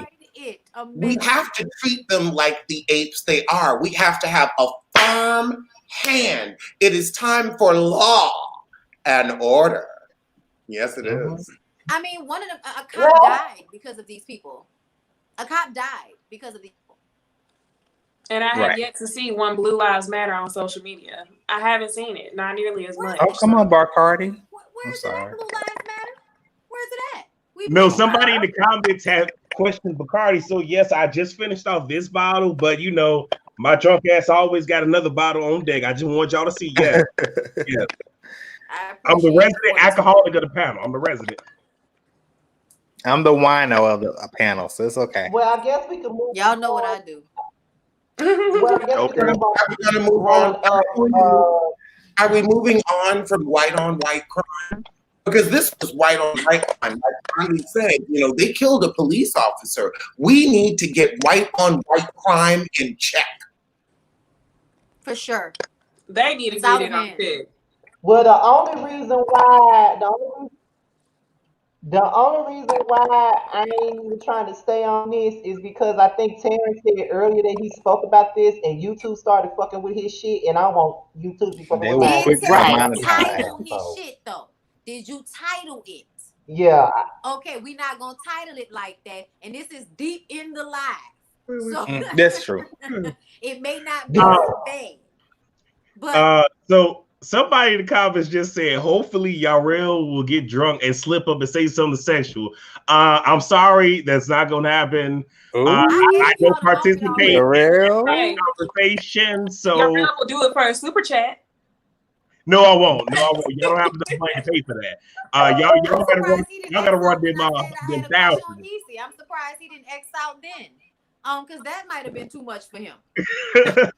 I'm just saying, like y'all really gotta throw some money at me. Okay, like here's the thing. I'm not a hoe, I'm a whore. You will find me in a brothel. So if we're gonna talk about money, we're gonna talk about money. You pay for to get your services later, but that's all I'm giving y'all. You said we will find you the golden days. He said we could find That gives me like the 1920s. Oh, that's some old time dick. Okay. Can't get a whole house. Oh God, let me move on. Okay, He's like, let's move on from here. Yes, I guess we could go on to growing up hip hop, and I guess whatever the fuck Bow that Wow's was. beard. What is happening? Ooh, child, we got a lot to talk about on that. Really? Oh my God, the beard. Well, three things. It's three things in the show that we got to talk about. Three things. Yep. Deb, Bow Wow, and what's her name? His head is so big. Bow Wow's head is gargantuan. I'm sorry, Scotty. Well, I'm sorry. We can start. We can start off with Dale and how she is up Trump's ass, which I don't know why anybody is surprised because I was never surprised, but Dale is up Trump's ass. Take that old ass lady phone. Now, okay. I think Deb lying. I don't think Deb. I think Deb didn't have shit else going on this season but them fucking animals, and she don't want Pete on her ass. So it's like, what's the easier thing for me to deal with, and I could just say, I support that asshole because I see what I get with him, and I feel like Deb, you're a fucking idiot, and I feel like that was the most. Blame. I just, That was the most dumbest comment she ever made on this I show. just want y'all to know that y'all really about to get Alex started because y'all done brought up Deb Abney. So I'm gonna stop talking to Alex. Go ahead. Okay, let me mute myself. Now, you see, I've been calling her Deb Hot Point Atney for years, not just because she's shaped like a stove, but because they don't make her anymore, because she's an idiot. An absolute and utter idiot. But the thing is, look at her. Here's the thing. Look at her career. She was Lil Wayne's manager, Nicki Minaj's manager, but she was left. She was left behind as their careers soared. Her own child had to sue her for $200,000. So Deb Hot Point Atney ain't shit. So the fact that she decided to get behind the people we just spoke on, I'm not surprised because she's been making poor decisions for the past 50 years. Now, I don't know if it's her fault or if it's because she's got that untreated thyroid issue, which is why she's walking around with that bug eye. I don't know what it is. So it could be an untreated thyroid issue that has leaked into the brain and is causing poor behavior and decision making. I'm not sure. It's allegedly. I don't know. I don't understand the Trump supporters that wear masks. This is the same person that told you it wasn't real. This is the same person that told you it was a hoax. This is the same person that told you that it wasn't real and it was just like the flu. And now you walking around with a fucking chin strap on, talking about I'm a Trump supporter. I wanted to make sense for me. Even when they were out there at the Capitol, like people with masks on, it's like you do realize that most people who aren't blacks' main issue with him was that he mishandled the pandemic. So I'm trying to understand how what you see is what you get when the main thing he lied about was the reason you have a chin strap on right now. Bitch, I am lost. Lost. Listen, let me just say this. First of all, I want to add to what Alex said. She is shaped like a refrigerator, but to me, she's also shaped like a 1978 Cadillac sitting on 4 cinder blocks. That's number one. Number two, the shit that really pissed me off about that was when she gonna sit up there. Like, this is a man that for the past 4 years that did nothing but draw all kind of negative attention. We basically segregated again all of these racial issues, all of these racial tensions, and for you to get your black ass on a black syndicated reality show, sitting amongst other black people talking about the only reason why you support him is because he say what he mean, and if he screwed you over, then it's your fault, and like Deb, you aren't even in the same tax bracket. Like, this man ain't gonna help you with do shit. Like, I like Deb, so I'm choosing to feel like Deb ain't got nothing else going on but having her house look like a PetSmart, and she needs a man. And and listen, I won't mad at Walker for saying, and on that note, I'm about to crab walk backwards the fuck out of this house because I still gotta work. I still gotta take care of myself. I still got to make money, and you're not about to fuck up my bag with your foolishness. I won't mad at her for leaving. I'm sorry. Deb Atney needs a man. Deb Atney needs a man. Deb Atney got a bigger dick than everybody on the panel. And what does that mean? Not big as mine. She needs some more dick. So I feel like she needs some too. No, she needs something. For you to get your black ass on this show and tell people that you either need to check it or respect it, bitch, I'ma check it because I know you fucking lying. Talking about we don't pay your rent, bitch. I beg to differ. We pay your rent, motherfucker. That's why you shouldn't care about what we think. I think they feel like I ain't got nothing else to lose. Like, I can't get no lower than growing up hip hop. Like where can I go from here? Like, I can't, like they can't, you know what I'm saying? So I feel like she feel like I can say whatever and it'll gain attention. You know what I'm saying? I can make some money off that. I think she really did it for attention because she ain't got shit else going.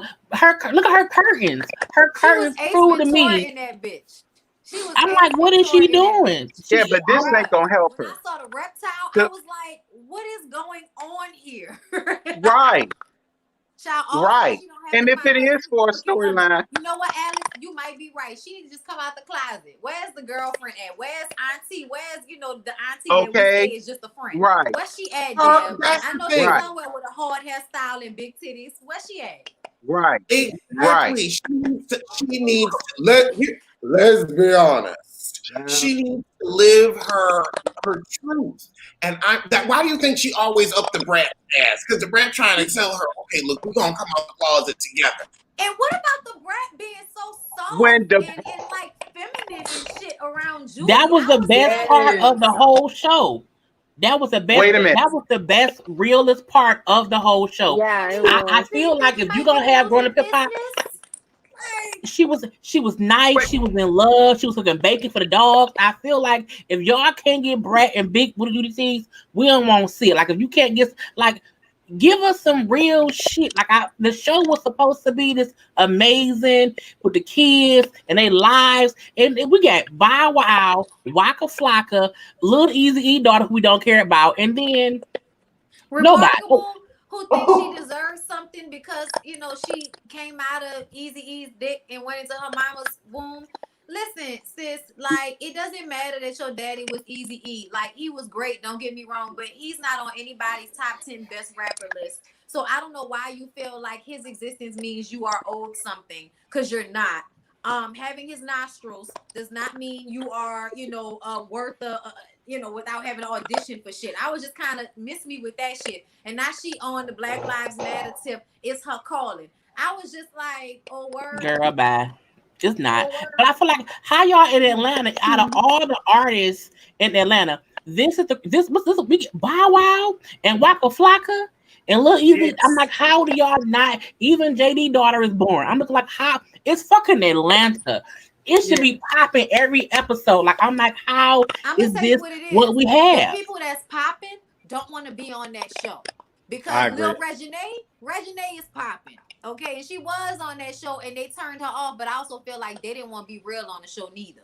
All of the Yeah, they real was shit making them happens shit. behind closed doors.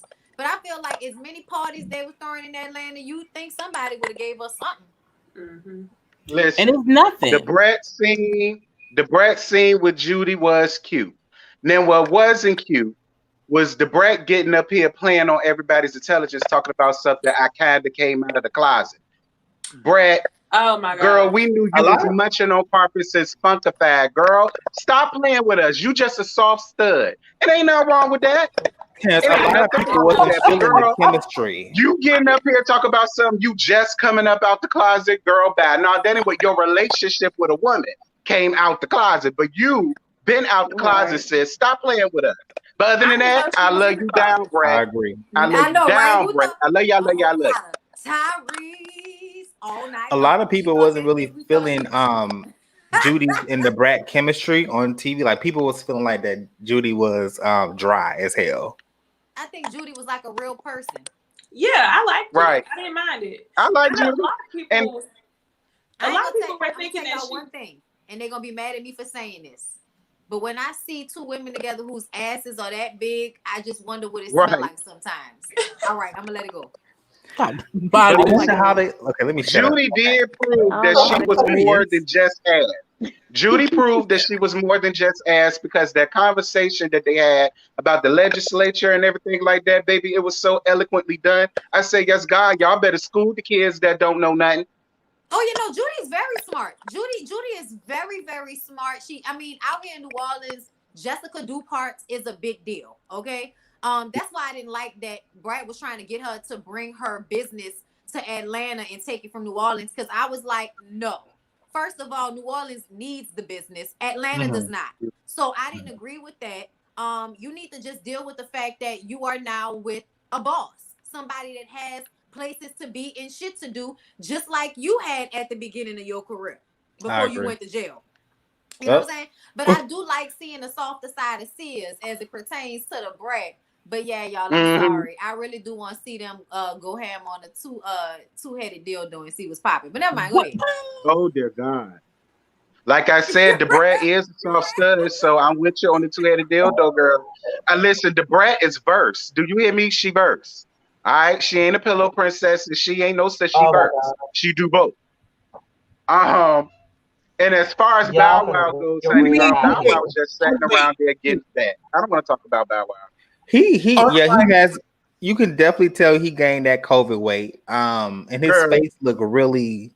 I don't know what he's on. I'm not trying to say Drugs, that he's on anything, but his face does look really hard, and his face is drugs, a little fluffy. I know he gained a lot of COVID weight and some other stuff. and some drug weight. But my yep, I'm but not my thing understanding. about Bow Wow is the fact that he is somebody is checking for him in his music, Right, and he's mad with his right. manager because his manager told him that the shit was whack and that the only reason why someone said that his shit was good because he was paying them. Bitch, that's what it is. Your music ain't been good in God knows how long, and nobody wants to hear you saying a little Bow Wow. You just don't know the way you move. Right. So don't nobody care about Girl, that either. We don't care. You're We not Oh don't my even god! gonna I say was care. just that because the first song that comes to mind for me is "Shorty Like Mine." Shorty like mine. mine is Just let me let me hold hold but you, you you. with Yes, but you Marion. know Lord, what let me though, hold you down. That's it. manager There have Andy, been a lot of manager songs Andy. since he was a little boy. But you're right, T. That manager loved him. One of the Me best too. Yeah, parts of the whole episode. he Keep it gave real. him some real shit. He said, listen, they're gonna like it because you funding the weed, the alcohol, the girls, the coke, the crack, whatever the hell it is y'all do. Of Yes. course they're gonna agree and say, oh yeah, that's a smash. And the minute that they leave, they're like, man, that shit's slaw. We ain't finna buy that shit. When Like he I said know But that's not send what it to they only doing. JD, when he said send it to JD, he was like, nah, I don't want to send it to JD. I was like, that's because you know that shit trash. He but took not me only that, out he when he told him said, he's also said like you out here spending money like you gonna make it back. Like you don't know the next time that you can actually go Right. out and make the money back you spending. And I feel like Right. Bow Wow, we have to admit Bow Wow back in the day was popping. Like he has Mhm. hits Yeah, back then. But I you mean, ain't had an technically, he album absolutely. was in just forever. popping with the tour with Omarion. Right. That I tour feel was like so good. he don't need to make not he don't we don't need more albums. Like you need to tour with your old music and make money that way. But I feel like Unless you're wanting gonna this take the whole time. but see Unless he you're didn't gonna have take the time. 'Cause this I is think he season has it 4. in him. I think he has it I in him. don't though. I It's do. been I 4 think it seasons. takes him not He being ain't putting the out one album out in all this time. It doesn't make it. If I have 4 seasons worth of a TV show to make one album, and I'm in Atlanta with JD, I'm on a show that is about music, and you ain't put out shit. That means they see the music ain't hitting, and not only that, his fans like. I'm not gonna buy a Bow Wow album. I'm 38. I'm Right. 39 years old. I'm not gonna go out and buy no album, and his fans who has grown up with him not gonna buy no. The girls want Bow Wow buy them purses and shoes and trips. They not looking to buy an album. You can have all the models on the boats with the Duce or whatever. Them hoes ain't buying no album. Ain't no dude Right. buying no Bow Wow album. So while you feel as if I can go out, put out an album, and make the money back, no, you can't. Beyonce can't outsell music right now because of the pandemic. It's gonna sell a lot, but like Bow Wow, you not no one that's gonna sell 100,000 copies of an album at all. You I'm might not sell saying he won't sell an 10,000. album. I'm just saying, with the current state of affairs, he can go in the studio with a really good producer and put together an EP and put that shit out and do a little promotion on Instagram Live and make him a little cash if he would put forth the effort in the music. The effort has not That's the been point. in He the ain't gonna do music. that. He would pimping and the other dude who can't who he with people I, who he paid to be happy. I want to bring I both agree. of you. I'd like to bring both Jay Lee and Bondi's points together. Jay Lee, perfect point. We like you said, I just turned 38. Happy. Oh, and also happy birthday, darling. Happy birthday. And yeah.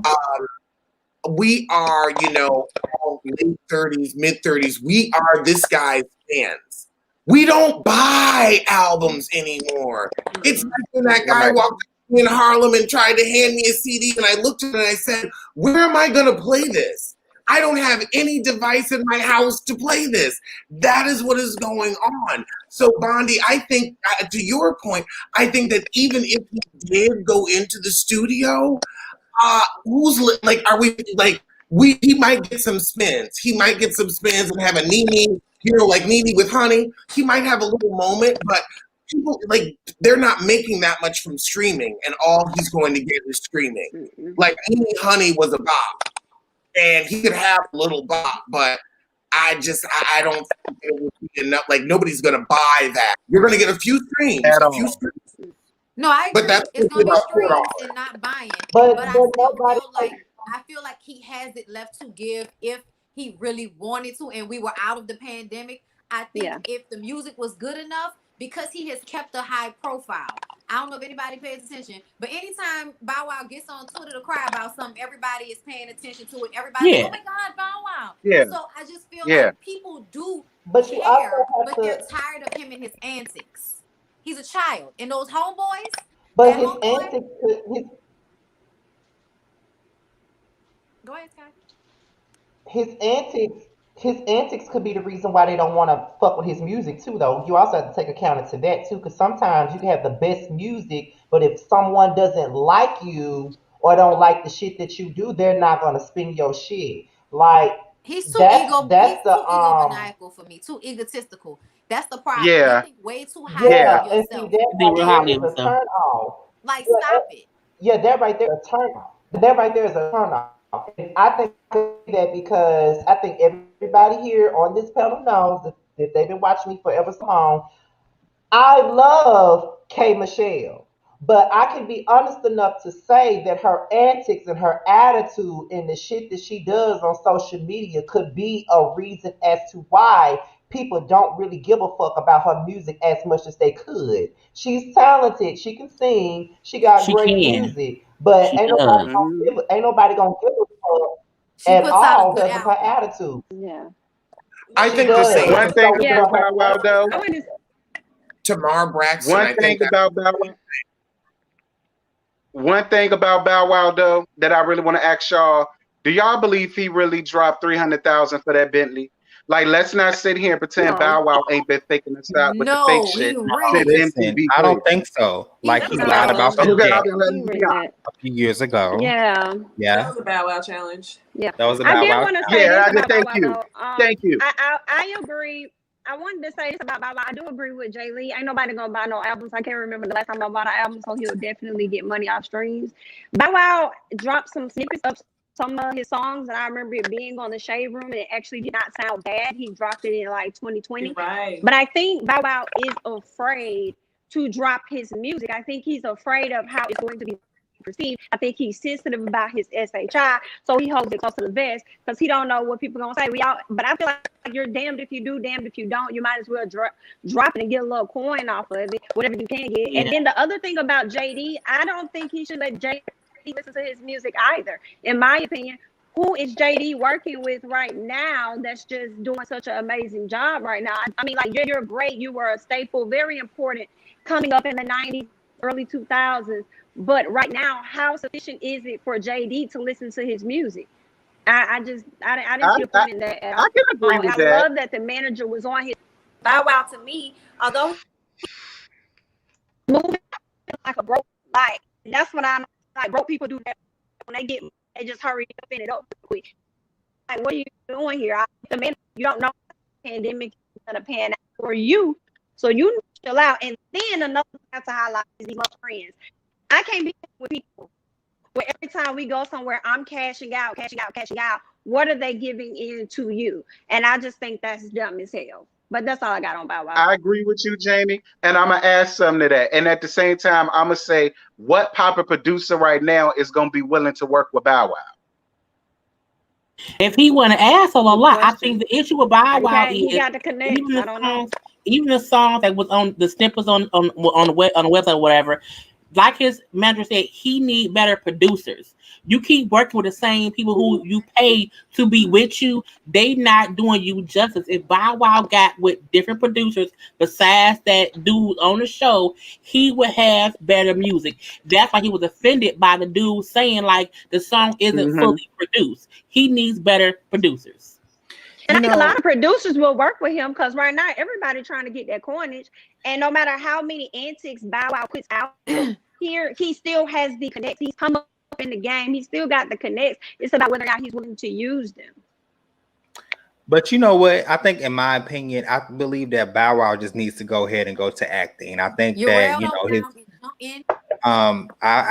I would love him as an actor. And I mean, when you think of people like Queen Latifah, LL Cool J, especially Queen Latifah, she transformed her career until from rapping to actor, and is an A-list actress in Why Hollywood. about I everybody think in that the he's an amazing actor, not a rapper at all. I think he's an amazing actor. And it's okay to hang up the rap game. You did what It you did in is, the but early thousands with was your a little good Bow rapper. Wow, He was a huh? good rapper. Let's not do him that. Urel, please talk. Because that still ain't helping nothing. I was You just, in the church? I was trying to be respectful. All I'm gonna say is this, in reference to the whole music thing, like two of my favorite artists, Latoya Luckett and Tamia, both of them both released their music independently. Latoya Luckett on her last album, Back to Life, gave y'all 3 Michael Jackson-esque videos for Back to Life, Used to, and In the Name of Love. Release her shit. I hated that album. So did Tamia. And their albums are doing great. And this is them doing it without a big machine and everything else. But the thing is, and actually Tamia been releasing music independently for a hot minute, but they believe in their craft, in their voices, and what they can give. And I appreciate Latoya for not skipping on the video. So all of that to say, if Lil Bow Wow, or I'm sorry, excuse me, if Bow Wow really cared that much about what he was putting out, he will go forth and do it. But we're not going to sit here and pretend as if the motherfucker isn't insecure, because if you weren't in, and if you really felt that you can come out with some hot shit, Yeah. you would do it. So if you really care, then release your shit, my nigga. If not, look, piss or get off the pot. Oh Right. yeah, he's a And I'm great gonna tell you rapper. what else I'm over with said Bow Wow. he ain't gonna do it. I am Lil Bow over Bow Wow and Angela.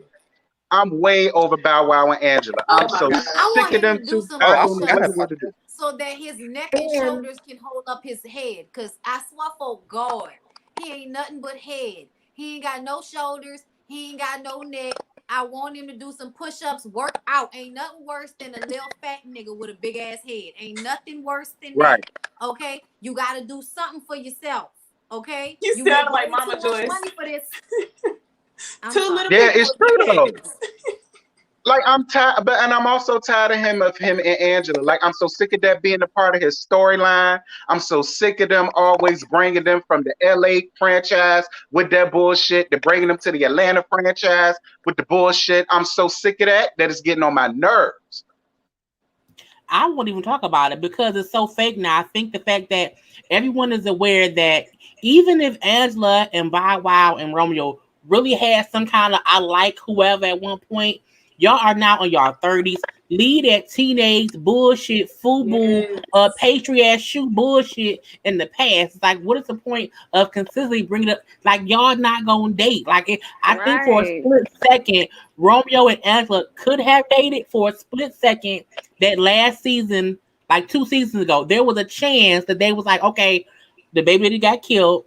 She needs someone, and we like each other. Let's see where it goes. I think Romeo then was like over it, and that's why it didn't happen. But again, ain't no point in fuck Angela, fuck Romeo, fuck Bow. I think they have other things going on in their lives that should not consist of them dating.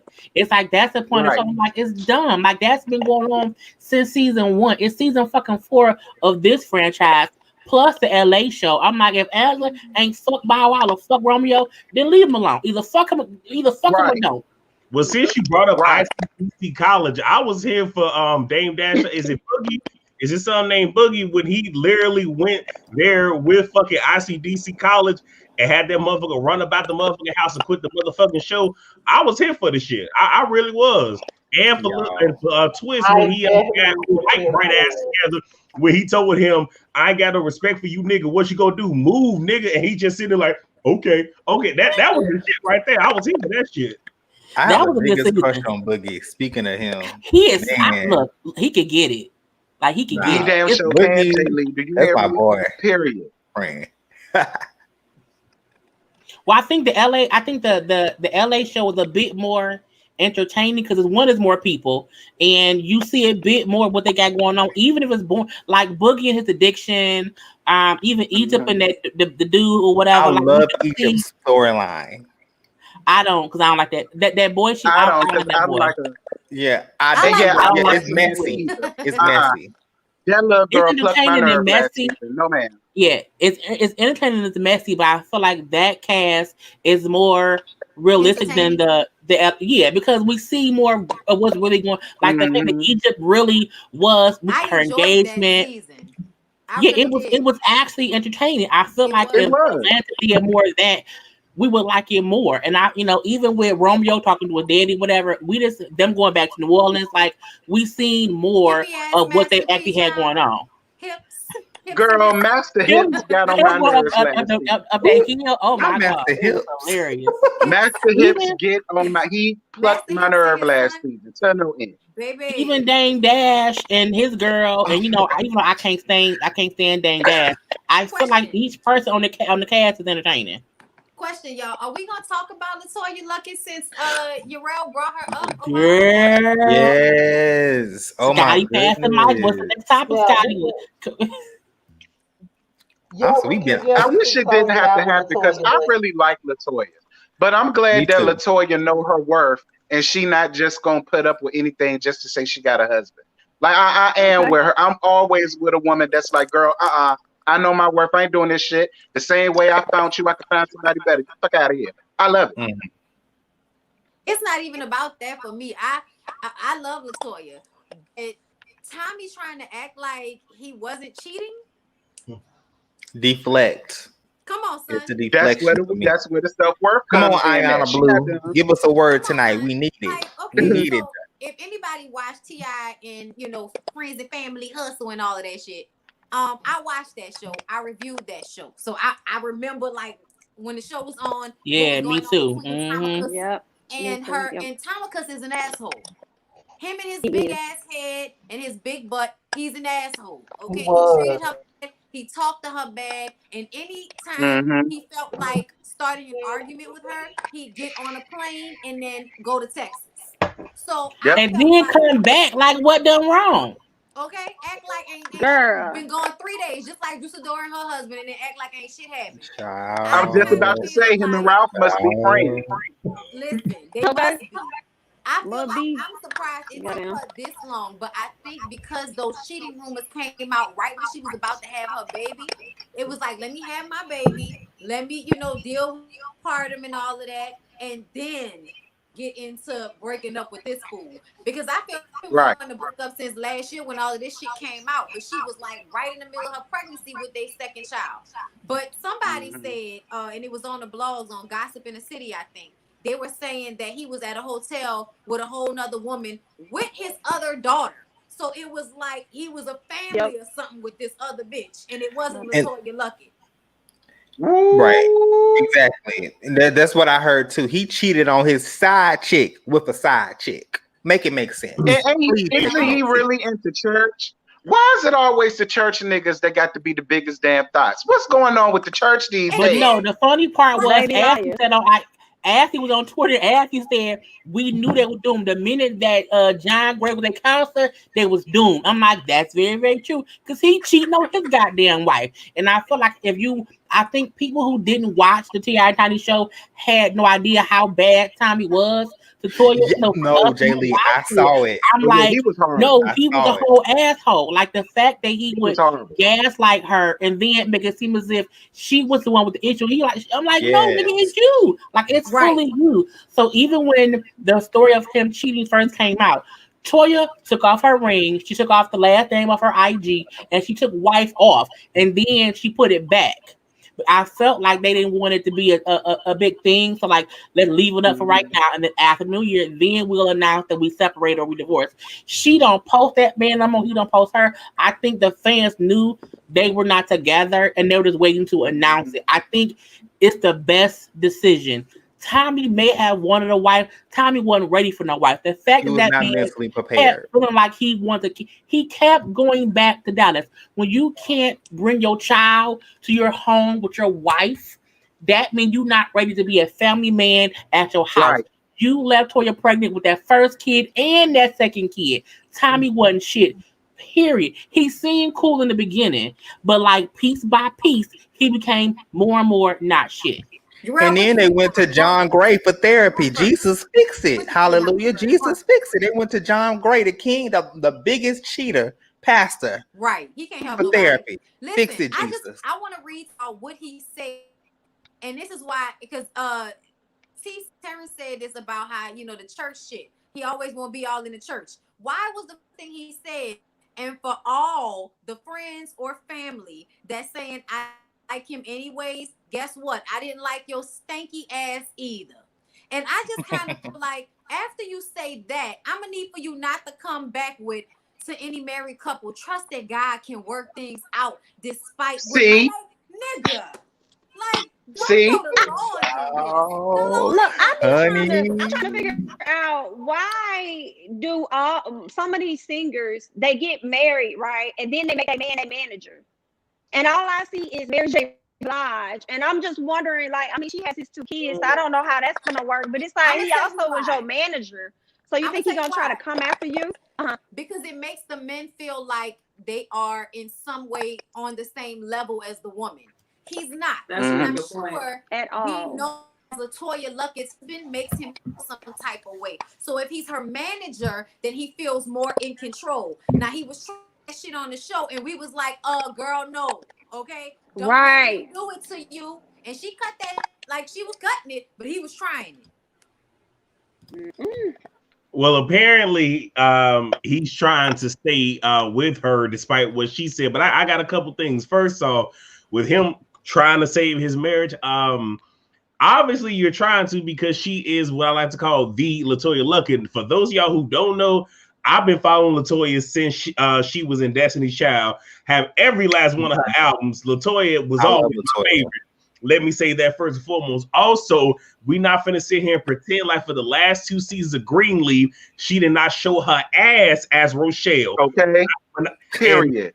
And with that, amazing. What she needs to do is because y'all not gonna tell me Rochelle is not one of her personalities, but she needs to embody Rochelle on his ass and fuck his ass up. 1, 2. Raise the eyebrow. For those of y'all who follow LaToya, her second album, Lady Love, was all about her breakup with Loved it. Doug. Lord, it got me through a breakup. So Love that album. I'm hoping with album number 4, I hope it's truly the biggest fuck you to this nigga, because even if the album is trash, I'm still buying it because I support LaToya. So, but I can't wait for it because I know she's finna give us a nice, good album. Now, I want her, if she got the coins, to give us a whole video album. Just give it to us and shit on this nigga. That's all I want. That's it. Maybe we can get a feature with Monica and LaToya. Ooh, that would be fire. Ooh, I would love I don't it. think we can handle that. I would love it. I would love it too. I would love Oh, that would be good. That would be. Ooh, And what when I would is love. Monica's We need album this. coming out? Because Honey, remember, Yeah, never. it was just supposed to be out. I can't answer that. When C Murder get out, she gonna play at C Murder's Welcome Home party. That's when she waiting for C Murder to come on. What did y'all think about that song? Child, see that's why Master Hip cussed her ass out last year. She been leaving that alone. What did y'all He think went on about live that to song cuss with the her out baby? so bad I ain't know what to do. What you say, Niecy? What did y'all think about Monica's song with the baby? What is it called? Trenches. I like it. Yo, Trenches. It was cute. I like it. Wait, I might. It was okay. I might be looking at the wrong artist, but it looked like she did release it the day before Christmas. Who? I did not hear about it. Let me look at my phone. Yeah, why didn't I hear about that? Up, so that might be the wrong artist. Nah, because I follow Monica on Instagram. I Monica, didn't hear She nothing did put about it yeah, it. out, okay, she because would I have know she said put out some something. songs when they did the verses. Like it was some songs from the new album, and I was like, I like that. Where's the new album, bitch? And we ain't heard nothing. I guess she gonna hold on to it until she can tour. Maybe. Girl, you I gonna feel be like waiting. her last album came out in September of 2020, and that was Okay, called New Life, with that that must have song been with her it and then. Brandy. Yeah. So it did come out.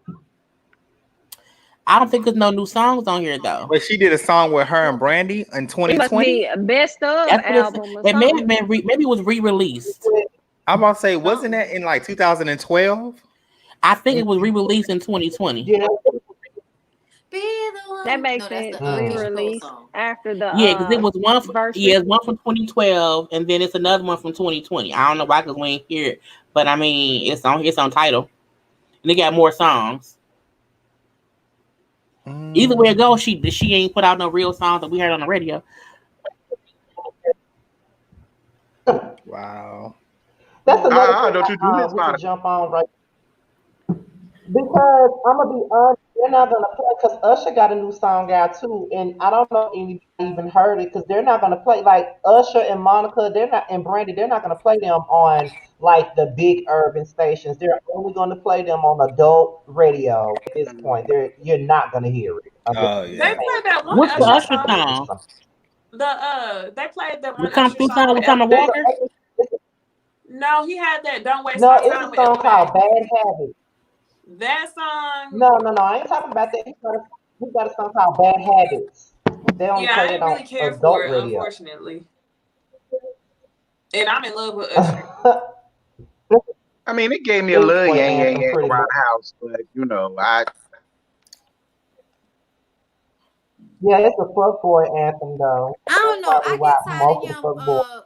I get tired of him hooking up with the pit bulls of the world. Like I don't like those. Girl, You know. see, Mm-mm. that's what really hurt me because y'all don't understand. Like, if we go back in my old yearbook from when I was in like middle school, it said, "What do you want to do when you grow up?" And I was like, "Me, Usher."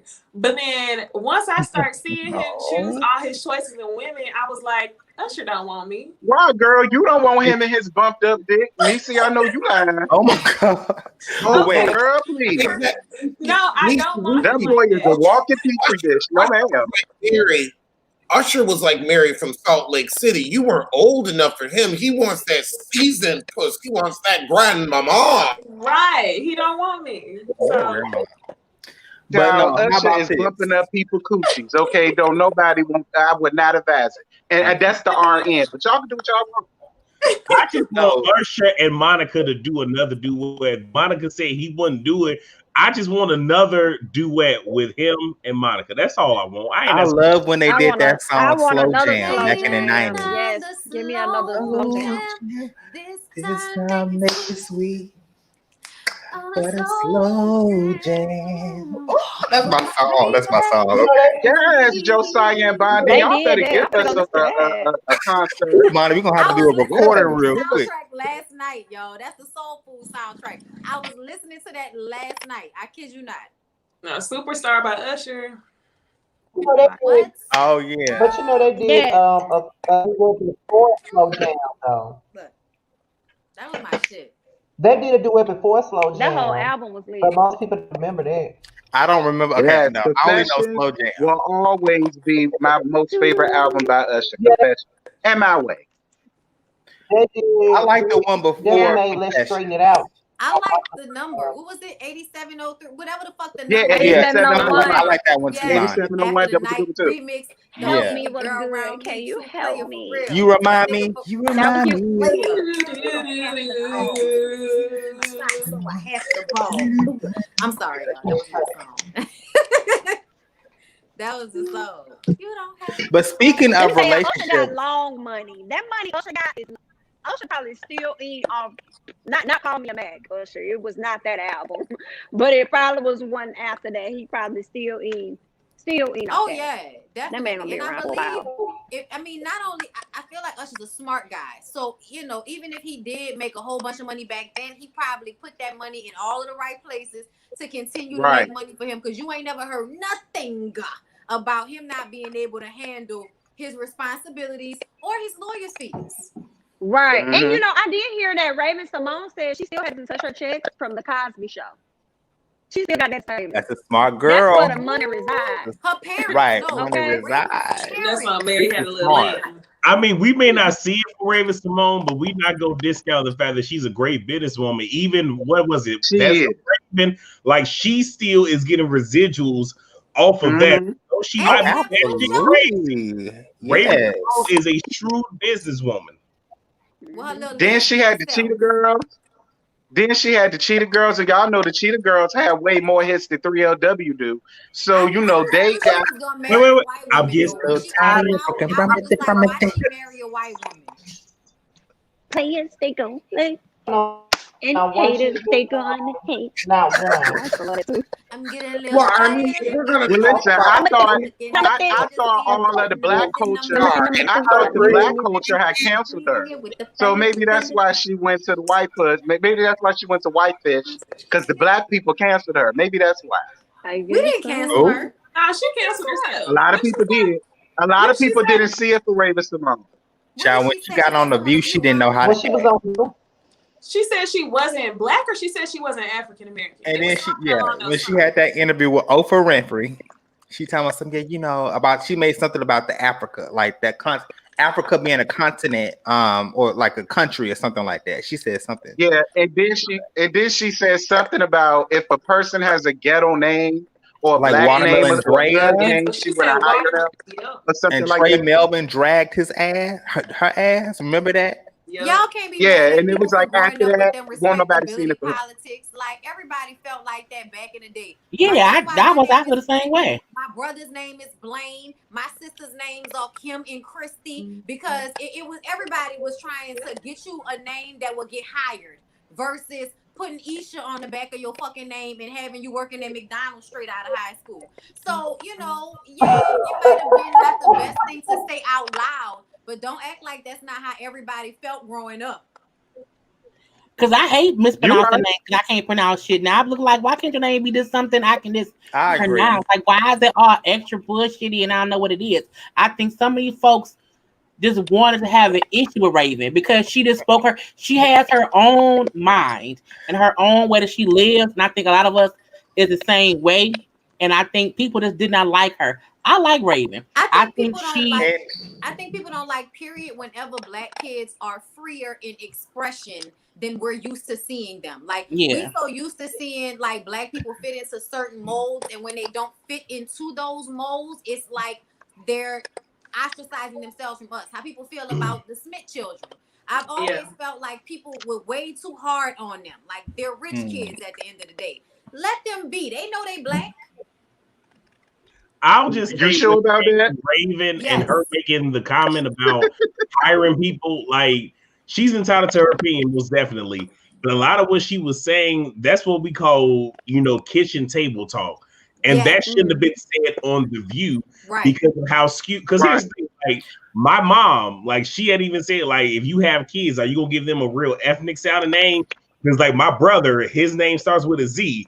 He had several children that have Z for a name. Like, and that happens in my family. I'm like, well, if I your names, no, their names aren't going to inherently begin with a Y, but I'll pick what I feel is right for them. But to get on the show and say what she said, what that does is that lends, okay, here we go with a teaching moment, that lends to the veil of quote unquote white supremacy because Mhm. what will happen with that is come on, because history lesson. shut up, you. But Come what on, history happens lesson. is if you're dealing with a European American person that won't sit here and argue the fact, what they would do is rather than say how they feel, they'll be like, okay, well, you see this? This person right here said this. So I hear what you're saying, but this is what this person said. So rather than them having to defend their own point and argue their like, well, this African American over here said this.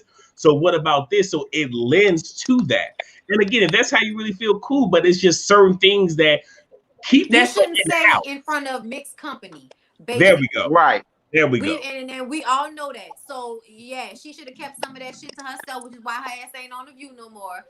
She get to live her nice, rich bohemian lifestyle with her new little wife that she married. And that's great for her. What else is going on? Right. Yeah, she's not needed on the View at this point anyway. We already got Megan McCain up there making a fool out of herself every damn We day, cannot and compare. Whoopi. We cannot compare Raven to Megan. Those are two different kind of people who we don't like. I can't stand Megan, motherfucking my daddy McCain's ass.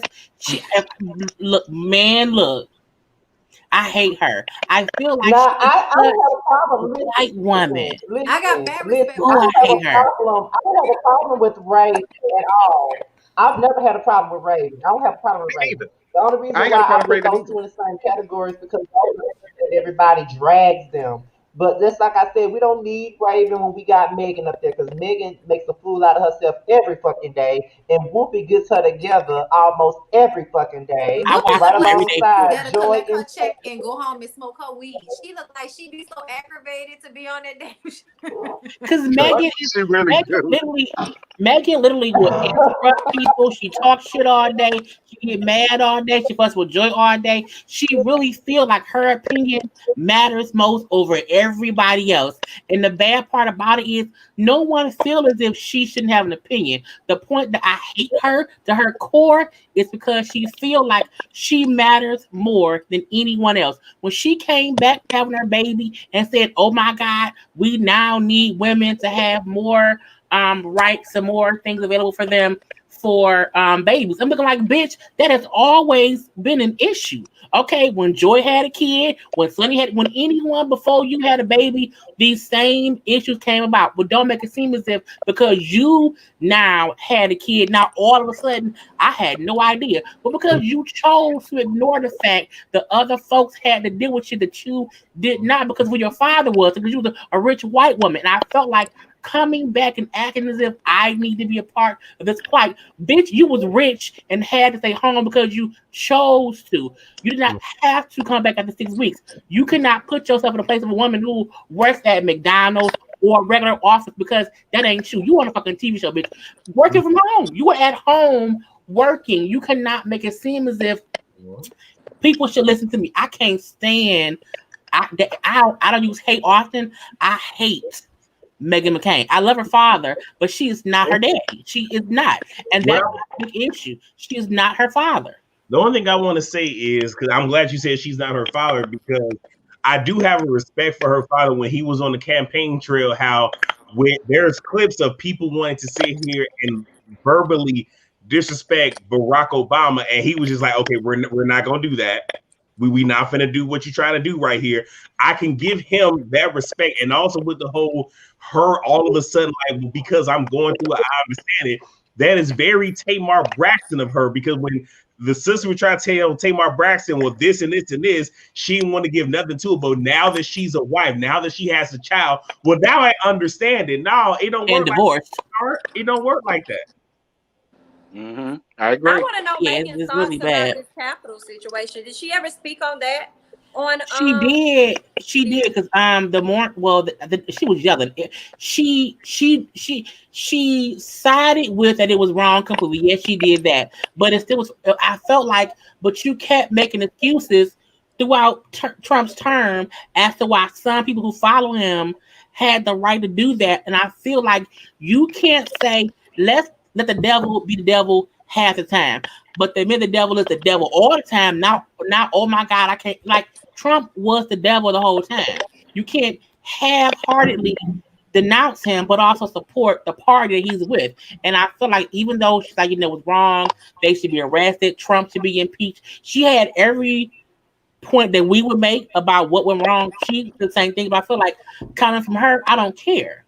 Because you have supported him and backed him in other aspects as if he wasn't always this person who was inciting bullshit and violence and this complete dissension and decisiveness between everyone. Like the fact that people were upset that they took off the Twitter. I'm looking like they should cancel his Twitter. Yes, it should have happened a long time ago, but until this one thing happened, it didn't make them realize how powerful he was. Because who would have ever fucking thought people would storm the Capitol based on what he said? So I feel like Trump has always been who the fuck he was, and anyone who at one point or the other said, well, he's not that bad, it's your fault too. Because had y'all listened when he was running for president and he was on some bullshit then, and y'all like, oh, he ain't gonna win, ha ha ha ha. Well, now the joke was on us for 4 years. Now we got bankruptcy and shit. We got the fucking we have everything that could have went wrong in 4 years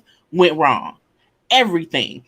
The fact that people can't leave their house, the fact that we can't leave our house safely without a mask in 2021 because our country was the only country who did not shut shit down.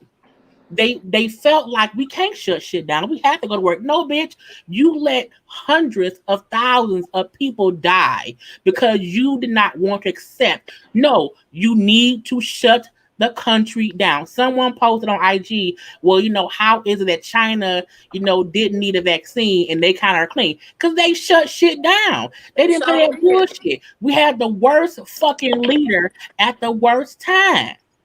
They boarded people in their homes and everything. They meant y'all was not to get out. Girl, can you join our panel, please?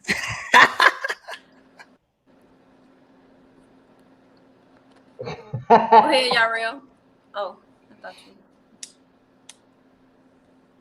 You said talk about what? Josiah, did you say something? Oh no, I was saying, Jay Lee, can you please join our panel? I love your perspective.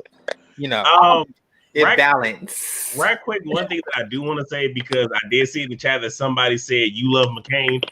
It's not whether I do it. First and foremost, I don't see it for a lot of motherfucking people in politics, but what I am saying is I can respect the fact that him running against an African American person and him having a predominantly European American, fan base, when you have people that are trying to bash him and call Barack Obama. Now, I don't even want to talk about Barack, but again, people literally trying to bash him. You can look online and see that he cut that shit like, we're not going to do this. I'm not going to let you sit here and drag him through the dirt like our current sitting president is currently doing. It wasn't even just that. To me, I didn't start paying attention until Trump became president and John McCain was like on his deathbed and went and like voted. To me, to try to make sure that he couldn't overturn something. But John McCain was going above and beyond when he was dying. You know what I'm saying? Like, he could have been in his house, totally not involved in this shit, and he made it a point to say that he was not here for 45 in his fuckery. Okay? He made it a point to be one of the only Republicans that was like, yeah, no, what is wrong with y'all? Like, no, I'm not okay with any of this. And a lot of us, back in like maybe 2008, we disliked him. But when you put things in perspective and shit has gotten so bad, and the only thing you looking for is for the decency that we would see beforehand. That's what we were looking for. Like, can we get some damn decency, some level of normalcy from you people who had all of this high regard and all of these rules and conservative ideals that y'all wanted to put on every fucking body, and then you get this president and all of a sudden all that shit goes out the window. John McCain stayed true to who he was this whole time, and that is where the respect factor comes in, because everybody else. And right quick, I want to say on behalf of Scotty by Nature TV, Jim Stone gave Scotty, or I should say the panel, $20 and said, love y'all together or whatever. Bond, Scott, etc. Keep it up. So on behalf of Scotty, thank you. We appreciate you. Continue, y'all. Yes, thank you for the super chat. We appreciate you. Because it is like, what, 600 of y'all in here right now? Yeah. That's a lot of people. And listen, guys, I want to bring something up. People in the comments are keep asking, what's the tea between Wanye and Brandy? Like, what's the tea between that and the 90s? People keep asking about that in the comments. She was underage. She was underage. They was fucking. It ended. Right. I think I don't know what else they want to talk about. Everybody is trying to apply 2020 2021 standards to what's going on. Look, Yeah, they no. from what they said they did not start having sexual relations. Shout out to Bill Clinton until she became of age.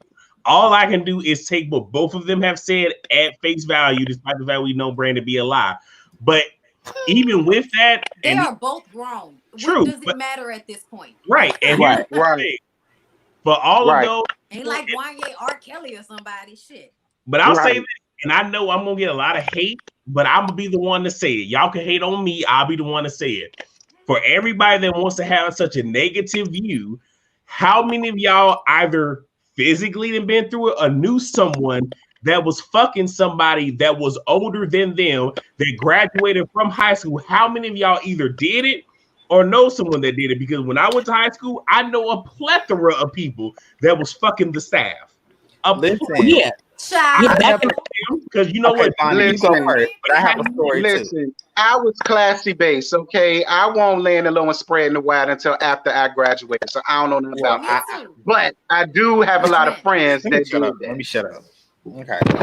Well, I can say when I was 17 years old, when I was 17, my boyfriend was 30. Now my parents had no fucking idea. Oh wow. He was the brother of a friend of mine who went to high school. So like when I'm at my homegirl house, from school, my mom and my daddy had no idea I was going to be her brother. Well. You know Is this a compliment, babe? Let's start talking, bitch. But this is the crazy part. But you know, I I think that the thing that's kind of weird is like as an adult now at 38, I feel like looking back on it, I didn't think about this is completely inappropriate because you think you grown at 17. Because you Technically, in some well, at states least you back are. then. Yeah, but it's like I think now I'm like that's 17 complete is like legal here. Just saying. I think it's legal here too, but I feel like people don't realize how much that Times have happens. changed. I think now people will speak about it, but before, like I knew for a fact teachers who was fucking students. I knew for a fact my Me too. friends who also had older boyfriends, and vice versa. But, you know, my male friends had older. It was a female teacher fucking students too. So it's not as if it was Yes. just the dudes. You know, it go both ways. Nah, I feel like youth and with fundamental rights. Brandy, and Wanye, I feel like people look at it as, oh, they just like each other. I'm like, I don't know what was going on, but we knew it was something. We You know knew what they I'm were saying? dating, right? I feel like we And knew I that. mean, here's the other thing: like But it was like 18 at that point when we thought we were dating. not saying that it's quote unquote all right. Yeah, if they did have a relationship before she turned 18, yes, that like I said, that's inappropriate. It's if you want to call that rape, whatever. We understand that it was a different time then. But here's my thing: if Brandy ain't complaining about it, and if he ain't complaining about it, guess what? That is their business. And Mm-hmm. sit here around these high horses until Brandy come out and say he did X, Y, and Z. Guess what? It is what it is, and let's let it go. And let's not forget that they were touring together. They were out in They the did world Broken together. Hearted. Like Brandy wasn't just some regular 17, 16-year-old girl going Right. home after Right. class and all of that. They were on tours together. They were doing They grown-up was. shit together. So I And you believe start to Right. like somebody. right. And I believe that people also need to keep that in mind. People, forget that when you're an artist or a singer, whenever you out there in that industry in that way, that shit ages you up a lot. Not to say that it's okay Mm-hmm. because it is like a cesspool for Yeah. Yeah. underage girls getting taken advantage of by old ass men, correct? But I don't think this Correct. was one of those situations. What is exactly the age difference? Do we know? I think Wanye was 21, 22. Brandy was like Oh, 16. that don't really count. That That don't don't really Brandy count. was But what? when but listen, Brandy mama was the one who had the issue because Brandy was in love with Wanye. Brandy mama, what's her name? Miss who? She Miss had Sonya. an issue. Miss Yeah. Sonia. How you Miss don't Yeah, know Sonia, Miss Miss Sonia Sonia? had a problem with that, and she was not allowing that, and she said it was bad for Brandy's image because Well, she thought everything was bad for Brandy's image. Yeah. Shit, Right. Brandy could have Brandy was probably how did it to old? and be that's why bad he for hooked up with But Brandy Adina was Howard. 21 and lying about being married because she was How pregnant. old Right. was Brandy? Said she You was said Brandy was 16 and 17? Wanye was like 20 or 21. When you think about that in the guise of how long Brandy had been like popping in the industry and shit, like as far as being on shows and singing and all of that, I just kind of feel like she probably was more mature, and most dudes I know at 20 and 21 are technically still kind of like teenagers. So I feel Yeah, like the technically. maturity level probably wasn't that different. But yes, nowadays, of course, nobody wants, like, I don't want my 16-year-old dating no 21-year-old man. Of course not. And if I was 21, Well, I wouldn't want to date a 16-year-old. Brandy is What the fuck? 41 and YG is 47 now. So they're 6 years apart. So Brandy's not 41 and YG is 47. It's a 6-year difference. Now y'all see how that don't matter now? Because everybody in their 40s. Right. Like, Everybody in their 40s, girl. But here's the other part, though. Like, and we not go. I know this happened when I was a freshman in high school. But we not gonna ask like freshmen in high school once in here fucking the seniors while they were seniors and was still fucking them when they child, went off when I was to college 12, and shit. Like it I had happened. a 16-year-old boyfriend when I was 12. Oh See, no. now that's But, different. but What? we didn't have sex. Okay, we didn't have sex, so it wasn't like that. But that still was my little boyfriend that used to come around my mama's shop to see me, and he was in high school. And when he would come around to school to pick me up, I used to be like, "Yeah, that's my boyfriend. He go to 35," and that was a big deal because I was like in middle school. But you know, it's cool. I didn't have sex with him, but even if I had, well, no, that wouldn't have happened. But you know, because I didn't have daddy issues, so that I wasn't ready for all of that. I wasn't ready for sex until I was like 19, 20. As far as Yeah, me being neither. penetrated is totally different than bumping cooches. I don't care what nobody says. Period. Period, Bondi. And listen, I know it because I'm gay as hell, girl. That's why I said I was classy. I waited until I was 18 to ride that pony. And Child, I when I nearly tell killed you, I myself went. doing it. Oh I got Lord like Jesus. I called me and the dude who I gave my virginity to. We grew up together, and we had been together like in high school, middle school, like on and off or whatever. So Katrina happens. I go to college, and I was just kind of like, I think I'm ready to lose my virginity. Boop, boop, boop. What's up? I know we ain't seen each other since before the storm, but when the next time you coming back home? And we got a hotel, Right. and then it was on and popping. Like, Right. yes. Well, Okay. just, It was a I good just first say time too. this. In regards to Brandy and One Ye's relationship, and this is my opinion, even though it does happen, I've seen it happen. Who hasn't seen it happen? But in hindsight, when you think about it, it still can be considered something inappropriate, regardless of what Statutory rape. time frame we in. Yeah. There's Yeah, no that's consider. It is wrong. We're not saying It's wrong, we're yeah. not saying it's not wrong. We We're just It's not saying wrong. saying nobody is about to hold Wanya accountable for that shit because Brandy didn't complain about it. It was a long ass Mhm. time ago, and honestly, they're both now in their 40s. So unless she comes out and says I was totally torn apart by what happened between me and Wanya, that's the only reason we're Exactly. going to care about that. So at this Yep. point, like all these years later, child, I'm trying to figure out why y'all haven't re-added Michael to the group. Bring Michael back. I need the deep voice back in voice. Okay, like I'm more worried about that. He made them songs at the end. Oh, Baby, I swear I love you. well, all I say is, at this point, it doesn't matter to me because I was a whole child when they were dating, so I didn't even realize they were dating until I got older. But Right. I'm guessing during being that a lot of that has gone on, especially with, for the last 2 years, the surviving R. Kelly thing and all this other stuff. It may become a bit more sensitive to others despite how long ago it was. So being that we're in a different climate, that's how it's I feel you. I sensitive just to feel like others. there's Even a though it Yeah. may difference not. between somebody who had a relationship with somebody that just so happened to be younger than them, but were in the same field with them and all of this shit, versus R. Kelly going outside the high school to pick up girls and then, Right. being at the McDonald's and all of that, to pick up, going to the mall. Like he was like purposefully seeking out younger girls. Like that was his thing. and Versus Wanye, who I feel like kind of just so happened to fall in love with Brandy at one point in his life because they were around each other. and And if at we're gonna be all the 21, way honest, for those of us who are from Chicago, we knew this shit before y'all knew this shit. I'm just gonna throw that out there. We knew this shit before y'all did, so it wasn't like it was a secret for those of us in Chicago, and especially if y'all really pay attention to surviving R. Kelly. Yeah, they made it clear that a And ain't lot of none of y'all hoes did nothing about it. Y'all didn't say nothing. Y'all Child, didn't They did y'all, a Okay, cut, okay. they did a Hold cotton, on. they to did, they us made stepping and in the name of everything. love.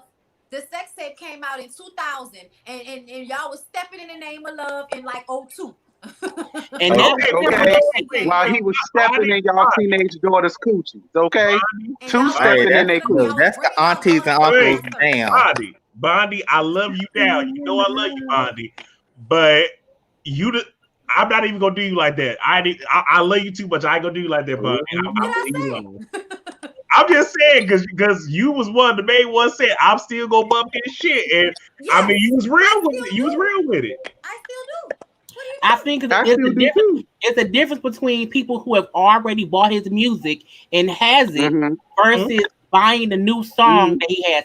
I will never Right. purchase anything that R. Kelly has out. However, if Mm-hmm. the music is that I've already purchased, I will listen. If it come on the radio, I'll listen. Like, And but I'm that's not my Hey, going point. to are we buy really My gonna point have this is everybody conversation though? wanted to have a reaction after that documentary, which it puts faces to it. So I understand that. But I said when I reviewed this shit that the music, I'm sorry, but it's embedded. And when I try not to Yeah. listen to it, I end up singing it anyway. Okay? So Right. I'm still gonna listen to Robert when I feel like it. I'm Right. not gonna support him and Mm-hmm. purchase anything, and I hope he stays under the jail where he deserves to Mm-hmm. be. But I'm sorry, Honey Love is still the shit.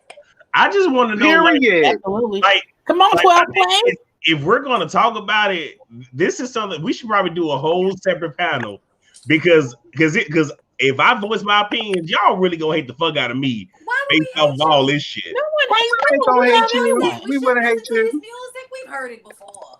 No, because Yeah, we ain't gonna hate you. No, because all I'm gonna say is because like actually, because when I'll say it, fuck, we talking. When the shit came out, I actually went to my Facebook and I made it perfectly clear my stance on it, not absolving Robert from anything that he did, but I made it clear there were two people in his life, technically three, that had ability to stop all of these courses of action from happening, and yet neither one of them did it. One being his mother, actually, no, I'm sorry, his brother slash mother, and the other being his teacher from high school. And to break that down right, And that manager. but And that road manager. That but road manager need to be in jail right along with him. but his He brother couldn't had stop said it though. that he was touched, and he went to Robert, and Robert played it down, so he felt okay. If I can't come to my brother with this, I can't come to my mother with it. And my issue with the mother is what type of atmosphere did you create to where your child cannot come to you with, hey, this happened to me. So, and again, not absolving Robert from anything, but I'm saying that was one point. With the teacher clearly said Robert graduated and kept hanging out at the McDonald's and here, and she had to go to Robert. And this actually, maybe back had the sexually, provocative song lyrics. Why didn't you bring that to his mother saying your son is this age talking about some things he shouldn't know about? And then you saw him coming back to where he used to hang out and you said leave these little girls alone, but you didn't go to the authorities. You didn't go to this. You didn't go to that. Wait, they black. Wasn't nobody gonna go to the People authorities don't do about that that. shit? I got it. I'm just saying, No, but there were I'm just points saying. to I'm where giving you people the could have perspective. intervened, is all that I'm saying. And Yeah. no one chose to do it because Robert even said Or he he could have sexualized not did his it. mother. He said he And also, sexualized his and I'm mother. gonna add something to that. If that's the case, we also need to blame them damn parents. Because it's no way in hell that I'm gonna have a 14, 15-year-old daughter and she's staying over this grown ass nigga house weeks on end, can't leave, can't do this, can't do, ain't no amount of money in the world is gonna make But me compromise my child like that. and I bring that up because I had people literally Now y'all got that on my song social stuck in my media head.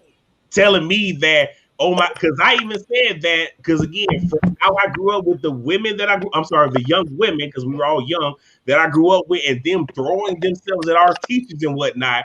I'm like, I see this all too much. And I had one person, oh, you're like, I can't believe you're blaming. I'm like, if we're going to be honest, like people share blame. We like again, Robert is 1,000% wrong for what the fuck he did.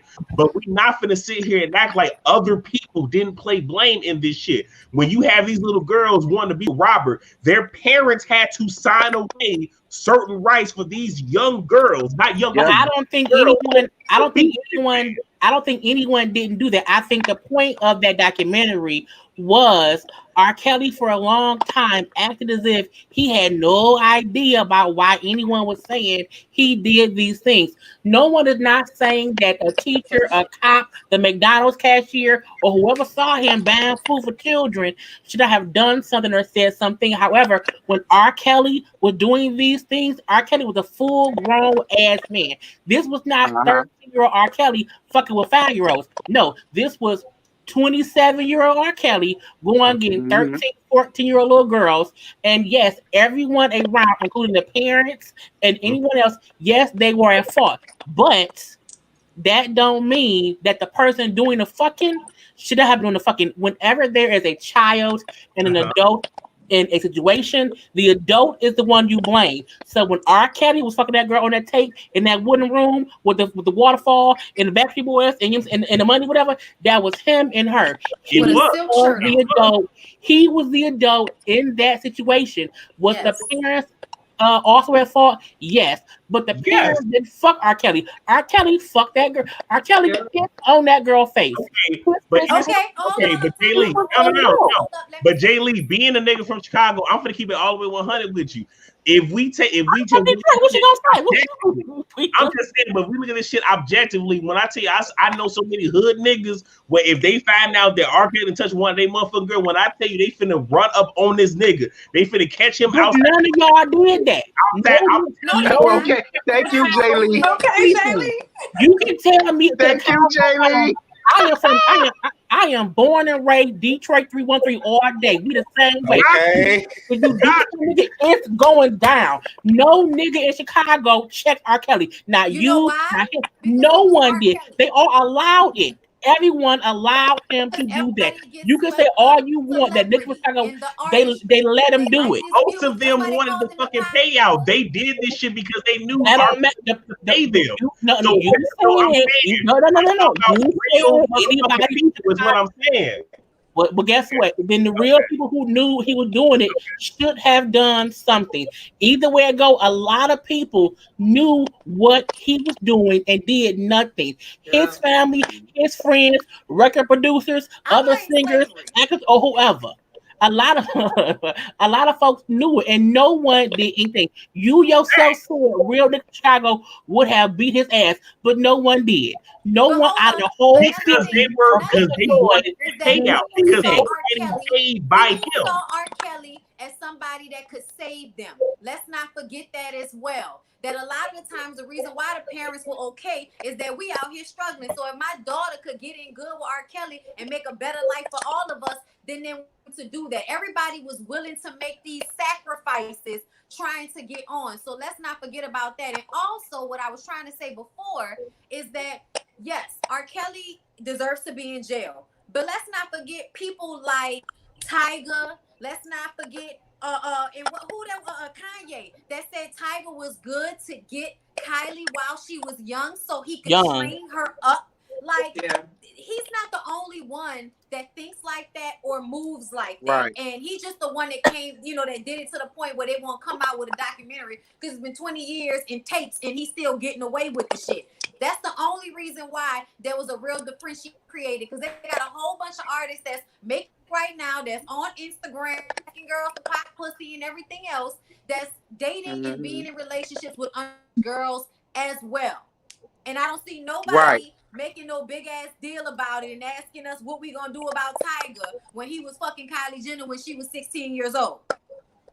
Yeah, and I think we all agree with we all have the same opinion that a lot of folks was at fault. But the thing is, we can't say, well, yeah, it was R. Kelly's fault, but these two. My whole point is, but he was the one doing it. If a murderer murders someone, I can't say his mama wrong because she raised him. No, she may have known that was crazy, but her son committed these acts. An adult, I think what you're really trying to say is stop ignoring the shit when you see it and then want to come out later on and have all of this like hoopla and upset about it when y'all know in everyday neighborhoods nobody says shit when a 16-year-old girl is driving around in a car with a 20-something-year-old man? Nobody blinks a fucking eye.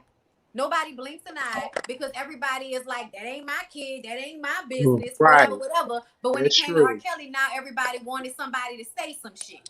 And it's But like, it's y'all don't so say Right. shit in y'all everyday life. The shit is still going on. Still Yeah. got old ass niggas that get with young girls. Like, that's not anything that's about to die out anytime soon. and a lot, and I Mm-hmm. mean, also, if you even really think about it, a lot of that shit is ingrained because how many of us have family members where you have a little, let's just say 5-year-old going to sit on Uncle Johnny's lap, and but before she get there, the mom be like, no, you're not gonna sit on Uncle Johnny's lap. So my But daddy rather didn't than let me sit go here by and nobody explore house. the shit, it's just no, don't go over there. So a lot of shit, like we perpetuate a lot of this shit, and I'm not saying we as us on this panel, I'm not saying that, but a lot of this Society. is deep rooted and ingrained, and Well, also And let's not forget when I it was can, okay for young girls to be with old ass men, and that was expected in the norm. So you know well, I what I'm can saying, say, like color purple days and shit. You know, the yeah. 20s Well, and I can say 30s like and all that. for my family, I can, I can be honest about things. Like I'm saying, I was molested as a child, but however, my parents had no idea until I was an adult because back then I had no idea what it was until I got older and figured things out. And the thing about it was, when I was older, we did discuss it, and they found out. Now we make sure that we know who To can and talk who about can't be sex around. and But the what thing is, sex back is. then. I was Yes. born in '82. That's not a conversation my mom had Right. with me at 5. And you think You y'all know, playing doctor and really somebody, yeah. I taking just did birth not know. control. Like I Right. didn't know until I was a full. I was maybe 16 when it came back to me or whatever. But then if you think about, no one has that conversation so early because back then it They wasn't need talked to. about. It's more talked about now. Like we full fledged have these conversations now with our younger cousins or whatever, but we know who to avoid because like that's the one who touched all the kids in the family, but no one, the kids didn't talk about it, and the parents did because we didn't talk about it. So sometimes it's a thing about no one knows what's happening until someone say, "Hey, you need to say that's not what's supposed to happen at an early age." Because back in the day, you would just be around your cousins and your uncles and your aunts because it's fucking family. Until someone say, "Why Uncle Johnny always with all the kids when no one home?" You know what I'm saying? It's that conversation, and Child, I'm I like, always knew what fucking was. I don't even think I ever would. I don't know about everybody else, but I guess because I had all older cousins, I'm the youngest of all the cousins. So I always knew what sex was. And wasn't nobody ever gonna convince me that we was playing doctor. Get your fucking hand off me. My cousins didn't try me and shit. I don't know but what's see, wrong that's with the you. Get your bad ass part. off Like for me. my family, the bad part was the older kids who knew what it was the ones doing it. So if the You heard ones me? doing it is the ones telling you that it's not a bad thing, you like, well, I don't know what it is or whatever. No, And you then gotta, once you as leave soon as that your space, kids, honestly, as soon as they old enough to talk, they need to know these are your private parts and nobody should be Uh-huh. touching yep. you there and all of that. Like I feel like Exactly. my mom was very good about that because my mama, grew up in a situation where we don't play about these kids. Okay. So Uh-huh. like that conversation was happening with everybody. You know what I'm saying? So in my Yeah. family growing up, everybody knew what fucking was. I'm telling y'all, we was Right. watching porno at 5. So I don't know. I don't know Right. anybody in my family who Right. was like, yeah, I didn't know what that was. Yeah, no. yeah, But we child, just that didn't remind me know. of Bridgerton. That Yeah. damn Bridgerton show, them girls 16, But you 15 know, years old don't know when what sex is. Damn shame. Yeah. I was And y'all 5 but when you my know mama when it was my comes mama down to and my daddy sexual, set me down when I was 5 years old to talk to me about that. Like, look, that's your no-no spot. And if somebody touch your no-no spot, you better damn well let us the hell know. They were so serious about that. So I yes. knew that as a kid. where you know, when it comes down to sexual abuse, though, it's always a taboo subject.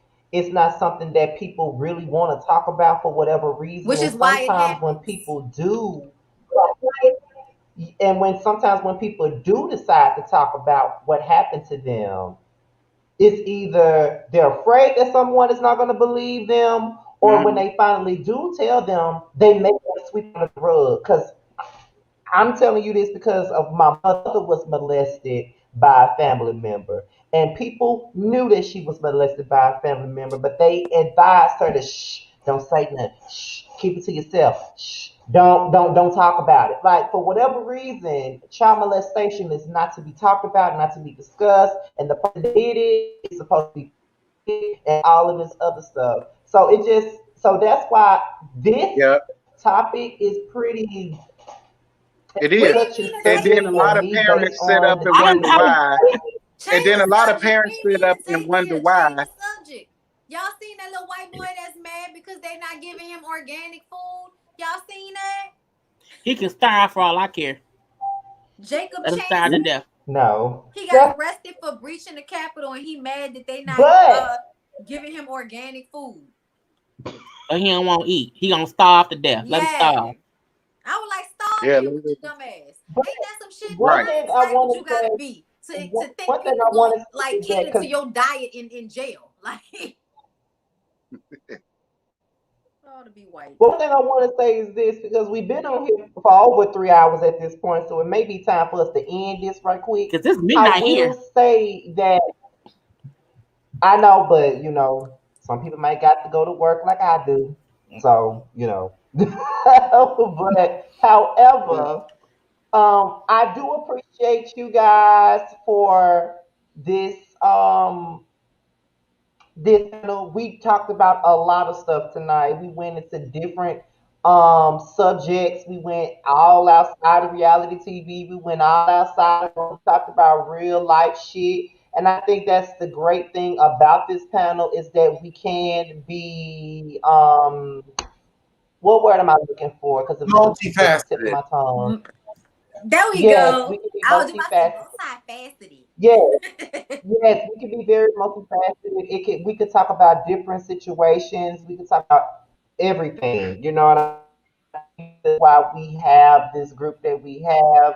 And let me just say for the record that for those of you that's in the chat and for those of you that's on the panel, let's just say that Alex and Jay Lee are now a part of this panel. Let's just make that clear because I've just made my whole decision just by sitting up here listening to all of y'all talk. I think this is a great thing, honestly. Um, it's always a great thing to bring YouTubers together, especially funny, entertaining, charismatic YouTubers like ourselves, very opinionated people. And, you know, that's all I wanted to say before we close. And if anybody else have any last words before we go, y'all can say what y'all got to say, and then we can close. We can end it all together. Go ahead. I just want to say to everybody that is watching, because I know we got this a lot, especially with a certain show that we won't bring up anymore, how we all tend to be on one particular, wavelength. But even with this last discussion, Jay Lee, I love you down, baby. And we both have two totally different views. I mean, like I said, you from Detroit, I'm from Chicago. But the beautiful thing about this, though, is we can come together and just have an insightful conversation no matter what it's about. We're not all going to agree, but we can agree to disagree. And the beautiful thing is just bringing perspectives from different walks of life, whether it be different backgrounds, religions, somebody grew up over here, over there. But we tend to sit here and give y'all the best that we can. And what you guys are getting is our raw, authentic self. So thank you guys for supporting us. Jay Lee, thank you so much. Beautiful for joining us this evening. Well, Yeah, I I said the definitely. newbie. Oh, go ahead. I'm sorry, Jelly. Go ahead.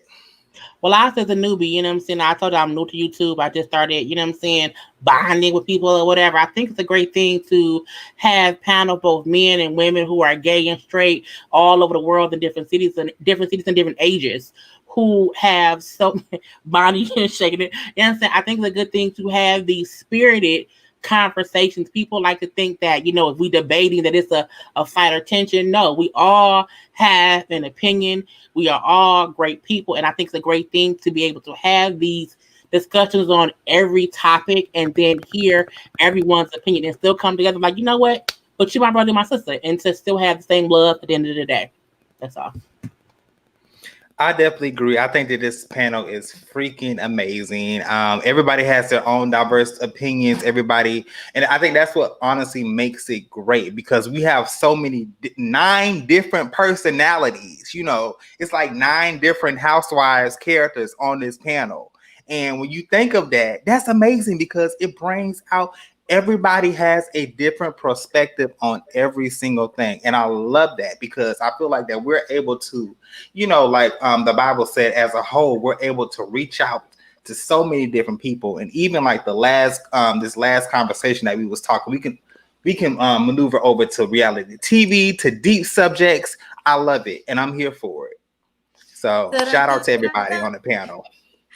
And if anyone, if anyone would like to come over onto my Instagram and continue the conversation about the morally bankrupt white family, well, I'll be. Because this nigga never sleeps. I will join you, Allison. I also want to say, because I know somebody said something about it, because they were hating on the Capricorns. Yes, there's 3 Capricorns on this damn panel. Just get over it, because again, we start the year. And the Aries, what's up? Get the fuck y'all Aries. But again, we started, we ended, and we love y'all. I'm a Gemini. So y'all Okay, know and I'm a Pisces. And I'm a So, Scorpio, yeah. And I'm really? Child, not all the different zodiac signs. This is why this panel is so damn good. Right. Jamie, Niecy, parents, y'all got anything to say before we close? Just continue to Jamie. watch, comment, subscribe to everybody that you see on the panel, and hopefully this gets bigger and bigger and bigger. This is a lot of fun. So, love y'all. Y'all know I love y'all because I was tired today. I was tired, bitch. And I wanted to go to sleep. But I was like, I gotta do the panel.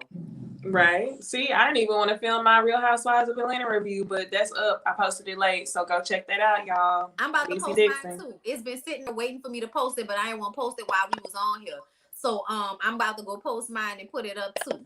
Yep. So if y'all, watch Niecy's, y'all watch mine too. Mm-hmm. Okay. Go ahead, Jamie, because you to your crackers. What you got to say? Because you see the Ritz crackers you eat.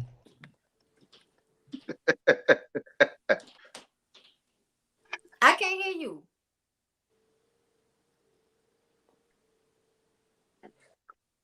You muted.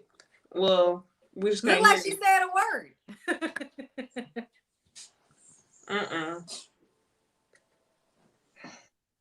It's cool. We know we love you. Y'all follow Jamie.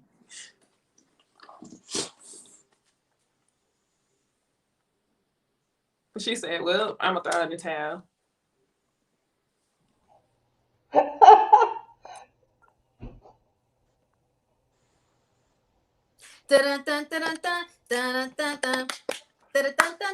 don't know what to do. I don't know what to do because we can't hear you at all, girl. Y'all know we in the Brady Bunch squares now. Jamie, girl, love you.